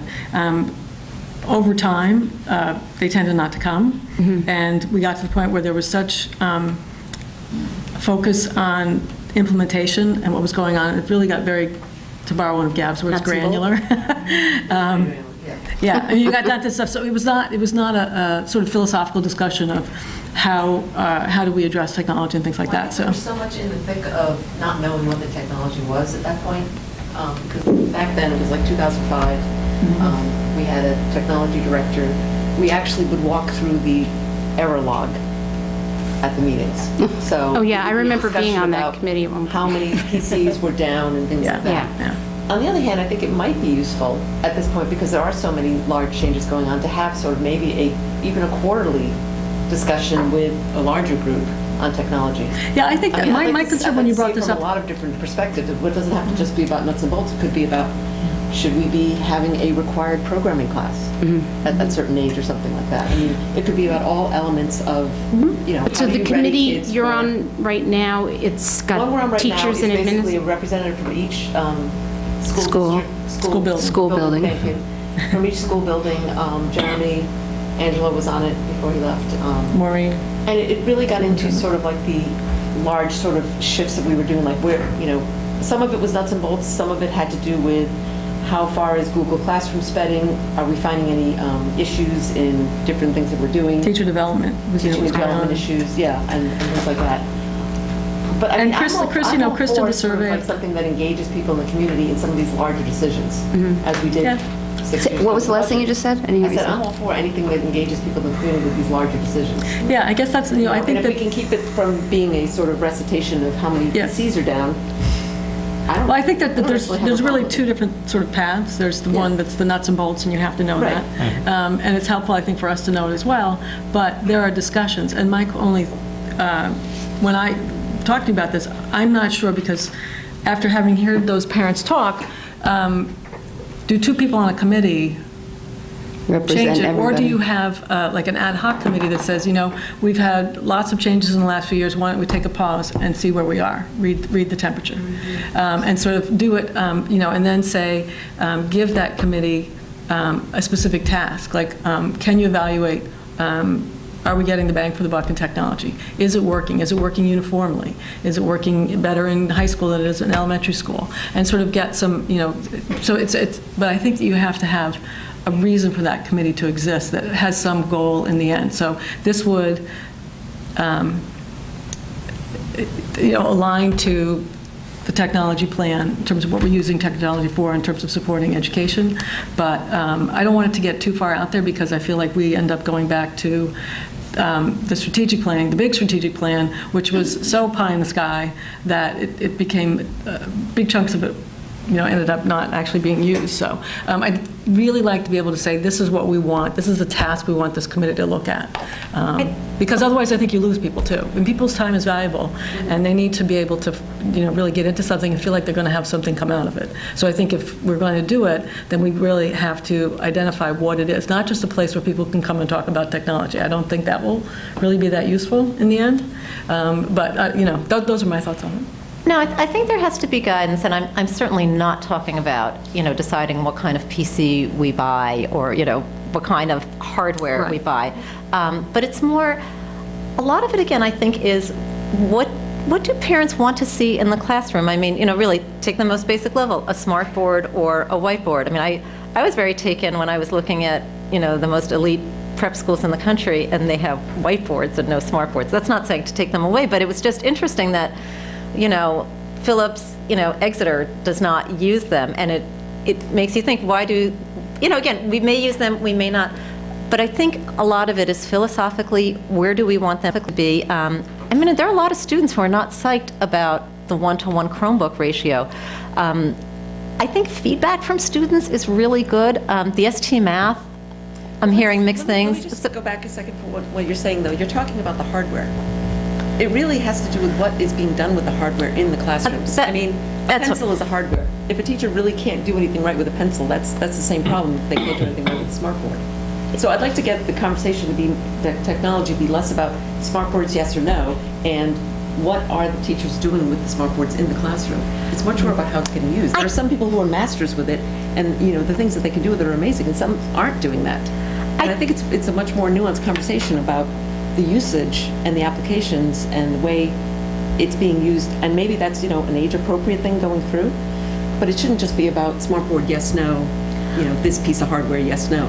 I think it's both. I agree with what you're saying. Part of it is how do we use it, and how's it working in the classroom, but the other is, I mean, we have taken 3 new initiatives this year, and I think the committee would address initiatives as well. So maybe I'm not phrasing it popularly, but again, computerized teaching programs, learning labs, heavy use of, Chromebooks, Just so to clarify, the ST Math is not a computerized teaching program. It really isn't. It's really designed for reinforcement. It's a visual game theory approach to learning mathematical concepts. It's done in a limited basis. I don't want to give the misinformation or misperception that we're telling kids to go sit in a corner and learn math from the computer, because it really is not that. That would be an unfair characterization of how we use it. And actually, it's not the first year. We started this 2 years ago at the middle school level. Okay, maybe just at Hillside. This year was the first year that I believe the 3rd grade was using it. But I guess, again, yes, how are we using these devices in the classroom, with our philosophy of teaching and all that? And again, what direction do we want to go as we're adding new initiatives? I think that's what I'm saying this. And again, it's not about a smart board versus an Eno board or anything like that. That's not for parents to decide. I mean, I have a sense that in this conversation, the end goals, the big conversations, the philosophical conversations we're kind of trying to have are getting conflated with a committee or something. So I don't know what the right form is, committee or. But I think what I'm hearing from you, Lisa, is, and I tend to agree with it, is, and I think I've heard it from others as well, is how do we raise the dialogue to another level, to a higher level, to a more philosophical level about what is technology, what does it mean in our district? Roy, you brought up ST Math. That's one piece of a bigger thing going on, and it's a solution that was chosen to solve a specific part of that problem. But the question I have, and I don't have an answer for it, was, is who is owning that bigger technology vision for the, I know, Roy, you've been involved in it heavily, and Jeremy's got a background in it, but, my experience is just because a few people have experience and background, it doesn't necessarily mean the whole vision is created and owned. Yeah, and the other thing I would add, Doug, is, and I think you're right, I guess one of my concerns is having it as a technology vision. Right. Because I don't think you can separate it from an instructional vision. Yeah. That's right. Yeah. And a teaching learning vision. And I think technology used to be a technology vision. Several years ago, we were having that, what technology and all that kind of stuff. Now it's really shifted to the integration and how what technology applications make sense to help students learn or help teachers teach. Those are the conversations, I think. So the only concern I have is having it separated from the teaching learning process. And I think that's okay as long as that's explicitly happening. Sure. Right? Yeah, Which maybe that's the question, right? Yeah. That there is some of these really deep, robust pedagogical conversations occurring, but perhaps technology is not being infused in them in a philosophical or thoughtful way. And maybe we're at a turning point in education where, it was 10 years ago. Do you know PowerPoint? Do you know, a few of these things? But now it's changed.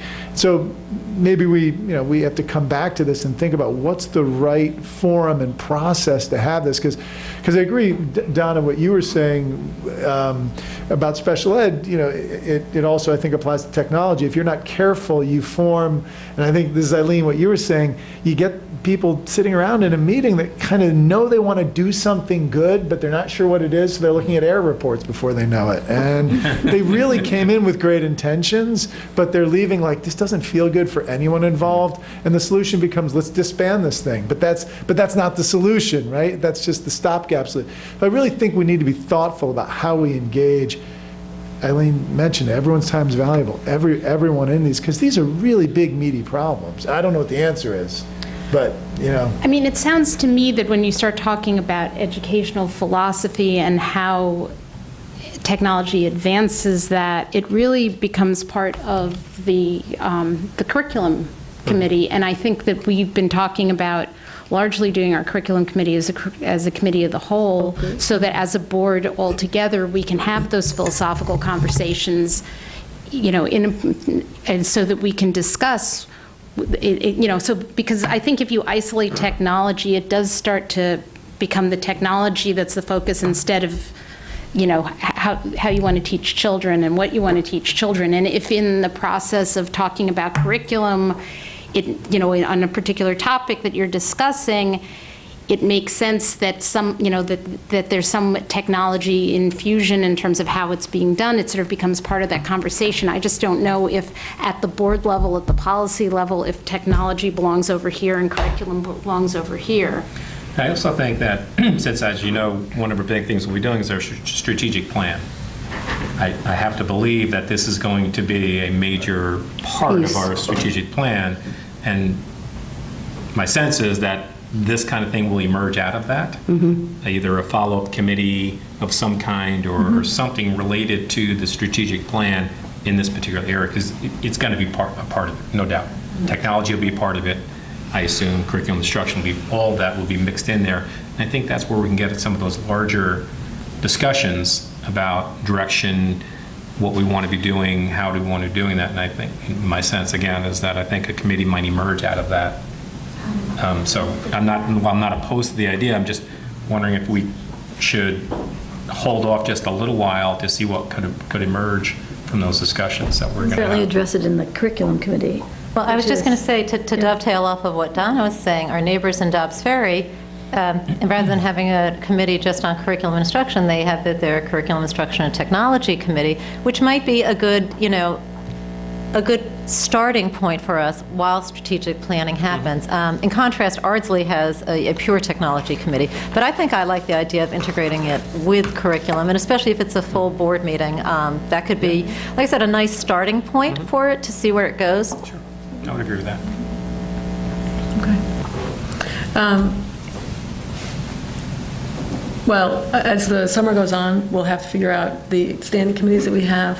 This one sounds like it'll hold off. I think we need more information, and I'd love to have a chance to talk with SEPTA about how they'd like board participation with them. And then we can address that sort of as we go into the fall and see what the best way to work on something there is. So these two committees then will follow up in August with more information? Is that correct?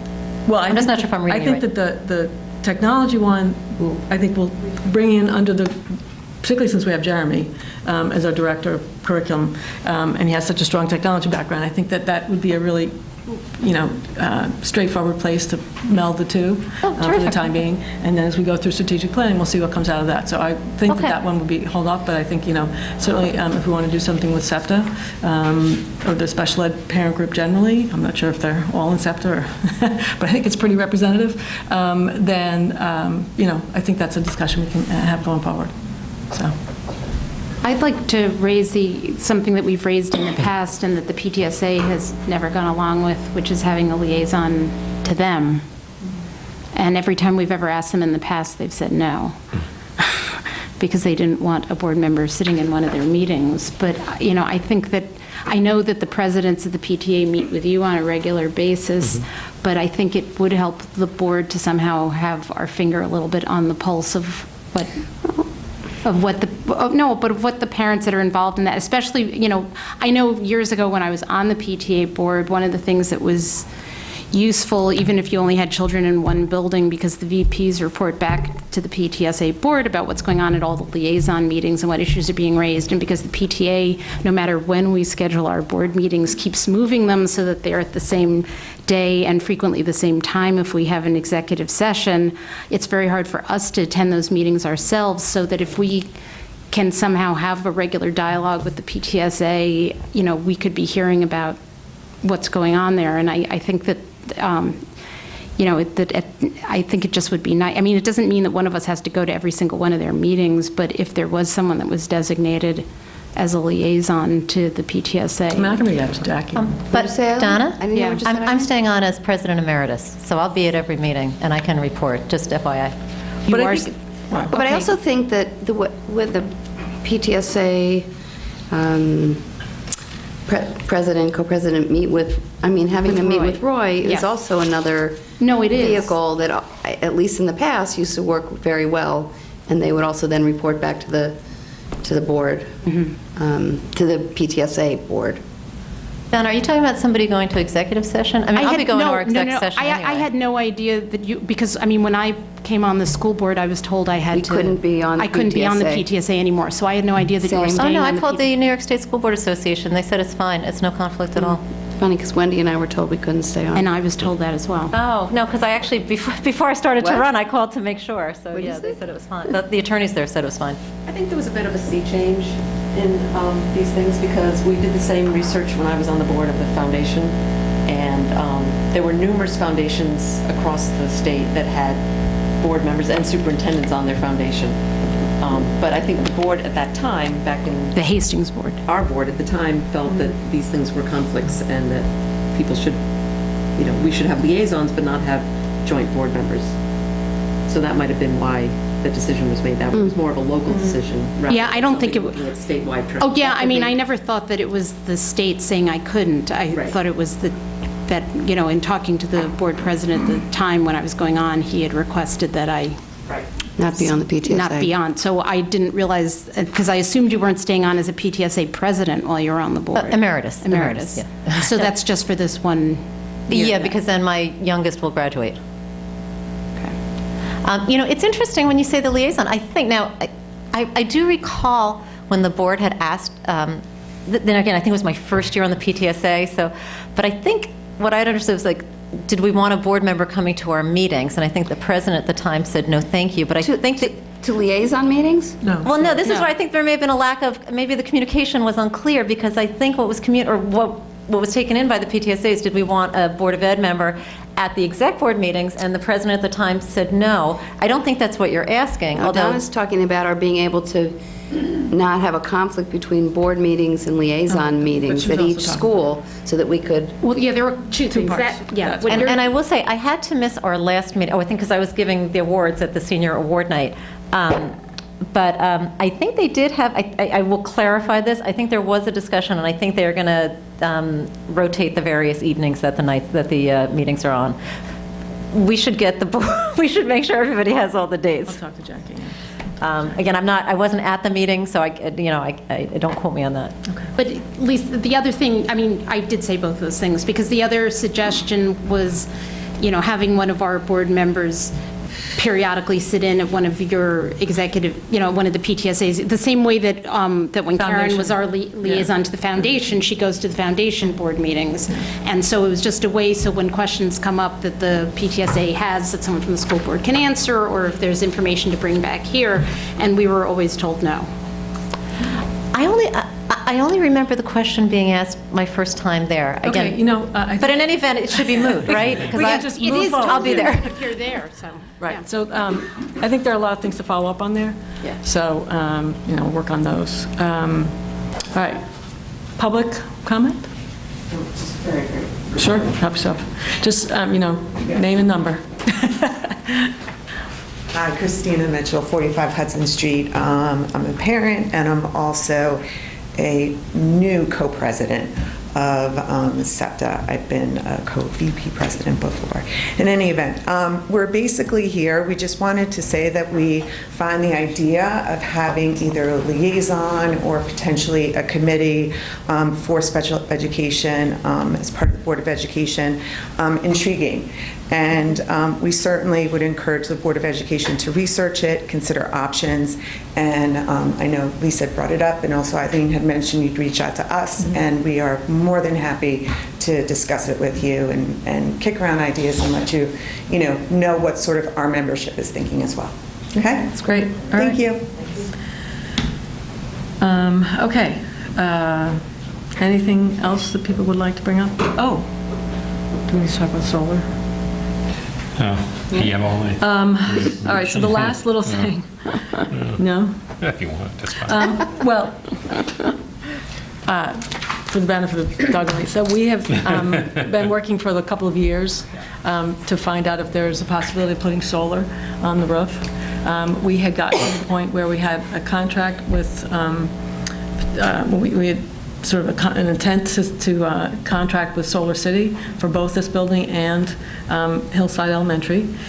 This building would not work because we couldn't structurally verify the weight loads. So this building was let go because of that. That was ruled out. So we were down to Hillside. As Solar City moved on and kept doing more and more of their number crunching and realizing where the trees were, and the project shrank. They couldn't put on as much. It pulled us from the incentive program that was over 200 megawatts into the under 200 megawatt program, where the incentives have gone much more quickly. Long story short, we were just given the information that the price change, we had been given a price in the initial contract of 6.5 cents per kilowatt hour. It would move to 7.4 cents, which is a substantial jump. It is basically the way that the options lay out for us. We can walk away from it because the PPA price has changed. We can go out for an RFP to see if there's anybody else. Apparently, Solar City is not using the most up-to-date panels. They're more efficient panels, so we could get back into the 200 megawatt program if we use a different panel system, but it would be a different provider, and there's no well, I mean, I suppose there's reason to hope, but there's no reason to anticipate that the pricing would actually be better than what they're giving to us now. Or we could go along with the 7.4 cent on the smaller project. It represents about half of the use at Hillside, the power use at Hillside, I think, if I remember correctly. So one of the things I was going to say, we do need to do something going forward, make up our minds one way or the other about what we're going to do. We could have the consultant that we had used come back in to talk to you about, sort of bring you back up to speed on what's been going on here. But I need to get feedback from people on how they think about going forward. It seems like it's significant, we've kind of significantly scaled back. Had to scale back what we could do from where we first started, where, we were having panels in every field in town at the beginning. We were never doing that. We were never doing that. So it does raise the question of in terms of just finances and savings and where it leaves us.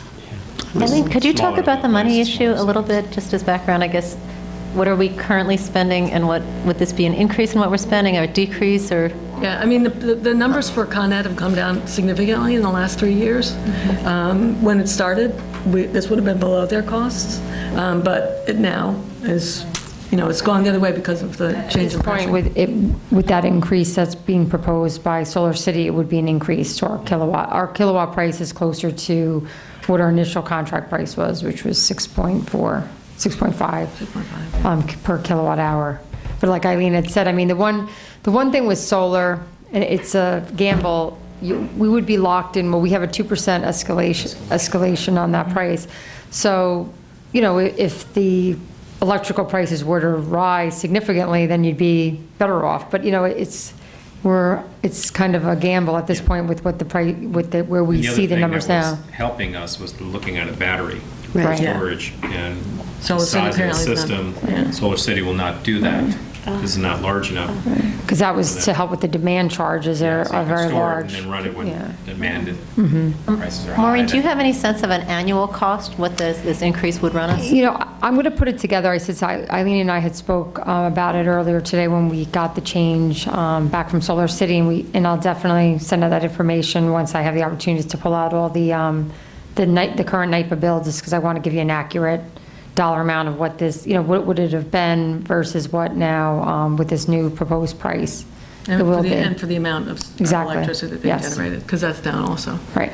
I think, when we looked at it, the whole difference was only about $10,000. I think when we had both systems running. Well, it depended a lot on. That was without batteries. What our bills were going to be. Right. Correct. But any of their proposals were higher than whatever we paid in the last 2 years. Yeah. Right. Yeah. I mean, their prices, and apparently the prices that people are doing when the K-12 solar are even higher than these. Right. So the RFP we went out for, we actually got better pricing than there was a solar program available to schools through our electric provider, and it was called K-Solar. And interestingly, our numbers were still better than other districts have received in terms of kilowatt hour. So the new pricing.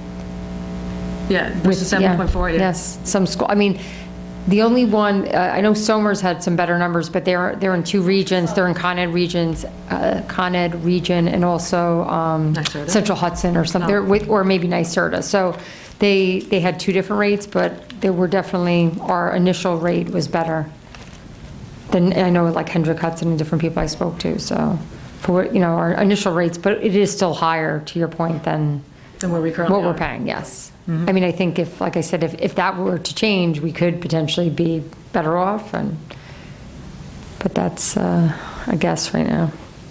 So how soon do we have to respond? I think we have to make a decision within the next couple weeks, right? Oh my gosh.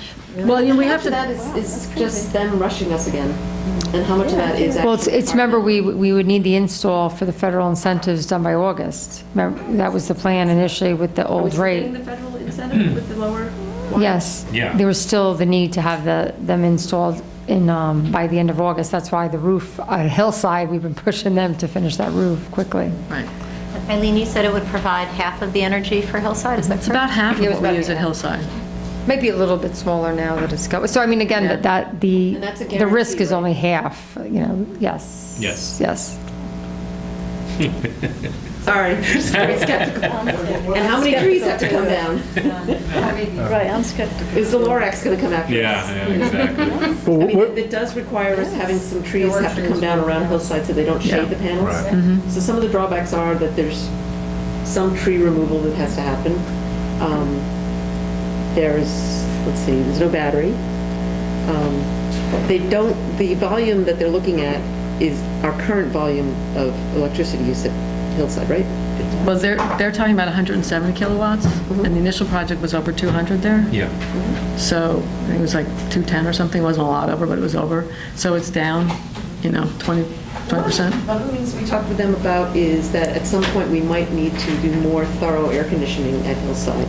And have they taken that into account in terms of their calculations and whether or not Hillside would remember that being part of the Oh, discussion. yeah, remember we talked Well, that about was that. part, that was The air conditioning? That really, I think, was part of our electrical panel discussion. It was part of our upgrade of capital. I don't know how they factor it We in. really actually Yeah. talked about it at all the schools that we might have to, but And we said that, if you can factor that in, because we right now are, sorely under air conditioning for global warming. I don't believe that they factored that into our usage. I mean, we factored that into our capital project in terms of, we had a study done to see what other upgrades we may have to do to our service at Hillside if we wanted air conditioning in every classroom. Maybe it'd be worthwhile to have the facilities committee meet with Ron to try to get, because there's so many things have changed. Right. It may just be worthwhile to get the latest and greatest facts from Ron. Well, why don't we have everybody participate in that meeting? Although I'm busy that day. Yeah, I was going to say, yeah, that's why I said, no, you don't want to hear No, me. he's not the representative from Solar City. No. He's our. He's a solar consultant. I don't know, I'm just trying to figure out how we can get If we walk away from this whole thing, information. what do we owe people? Well, we owe Solar City walk nothing. away. Nothing. Nothing. So we don't owe Ron anything? No, I we think do owe we Ron. paid, yeah, we owe paid Ron. that small, We paid that small that amount. 2,500 or whatever. Yeah, 3,500. Okay, because there was another 2,500. clause in there that if we decided not to do the contract, we owe Ron. But that was, if the pricing changed, Right, yeah, so right. we were able to walk away. Or we just say, not do I'm it. just not confident that Yeah. that would yield any answers that would help us. You're that probably discussion. right. You're Sorry. probably right. No, I understand. Not the facilities committee. Understood. One more question. I don't have all the factors, but there's a date, I guess there's some incentive date that we're about to come up against. Is that what's causing the rush? And do we expect The there to be another install needs to be- incentivized program in the future, or does that depend on the presidential election? Well, I would say yes, yeah. I mean, There are federal incentives that are going to expire after this year. December 31, yeah. They expire in And 16. the pool of money is limited. Yeah. And we need to make the decision. New York State pool of money is limited, right? Right. Federal? I'm not sure. I'm not sure. well, there were tax incentives that the company was going to be able to receive, and those would be expired. Then there was also the state pool of money. So the way the funding works, they were using different sources. Solar City was using the tax incentives they would receive as a company, and then there was also a pool of money that was put up by the state for these type of programs. Right, and that affected their PPA. Yes, and that affects like all the But financials. the problem of is, as time has gone on, that the smaller project pool has been used up because other groups in the state are using up the monies. If you're over 200 kilowatts, then you're still in tier 1. Right. If underneath, I think you said it was tier 5 or tier 6 in terms of where the incentives. So the incentives are shrinking because they're being used up. That pool of money is being used up, so. I mean, we could flip a coin. We've actually been doing this for, believe it or not, like 2 years, right? It's a little hard to decide without knowing how much money we're talking about. Is there a way? Yeah, I'm going to send it out to the board. I think Eileen and I, unfortunately, this was something that was a new development in this whole, because they've been trying to find, there were different potential for maybe adding panels, but none of them would have worked for us. So Maureen, I think you should send it out to all of us, and then we should. It's just the dollars, yeah. If we have to meet, we will. And remember, it's not a lot of money either way. Right.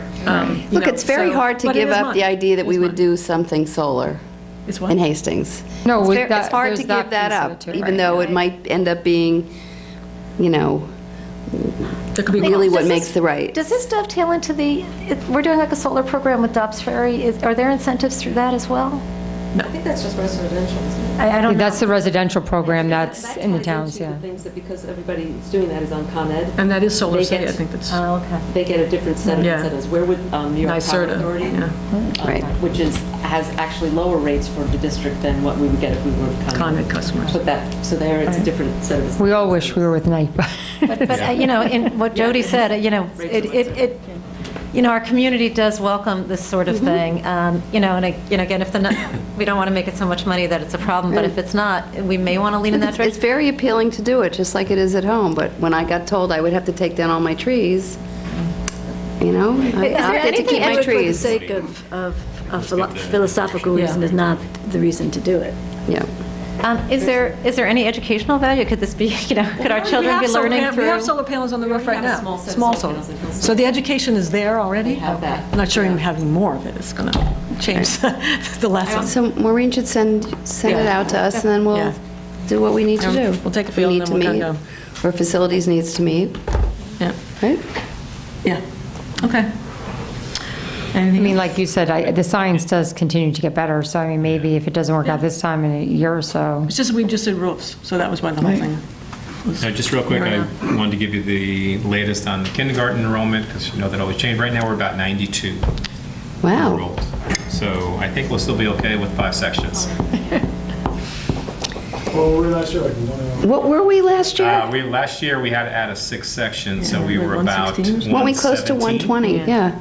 It's really interesting. I find it so fascinating. Yeah, every other year we're up But and it's down. interesting that with all the movement in the district with real estate, that there's not more kindergarten enrollment. Well, it's just a question too, where all the other people coming in are, because last year there were also, I mean, there were kids everywhere. There were kids everywhere. I just got those today. I'm looking at the other grades. Do we have some sense of other grades, Maureen? First grade, there seems to be about 6 new first graders in. Other than that, High school? in 9th grade, about maybe like 5, yeah. 4 or 5 from 9th And there were a grade. couple kids going out, though, so that was Yeah, kind of a couple wash. kids going out, so that's usually a That's wash, always but even other than wash, that, it's yeah. kind of spread out. It's not So interesting, not like because we you did last just summer. so would have expected it when you see the Last summer's turnover in tough. houses in the past couple months. Maybe they don't have children yet. I don't know. Sorry. On solar and facilities, since our facilities committee now is down to Jody, She can meet with Ron. I would love to volunteer to Meet with Ron? join in on this for the summer discussions. Yeah, I don't necessarily have to be on the committee long-term, but. Right. Very good. I've been It's a great following committee, this. Gab, to be honest. Be careful, Join in Gab. Whatever discussions you have, even if they are with. That's great. Thank you. And I think, I If mean, you don't that's, take a step backward, you know you're taking one forward. okay. Thank you. All right, so Maureen will try and set some up and get the numbers. Thanks. Okay. I think that's it. We're good? Yep. All right. Good night.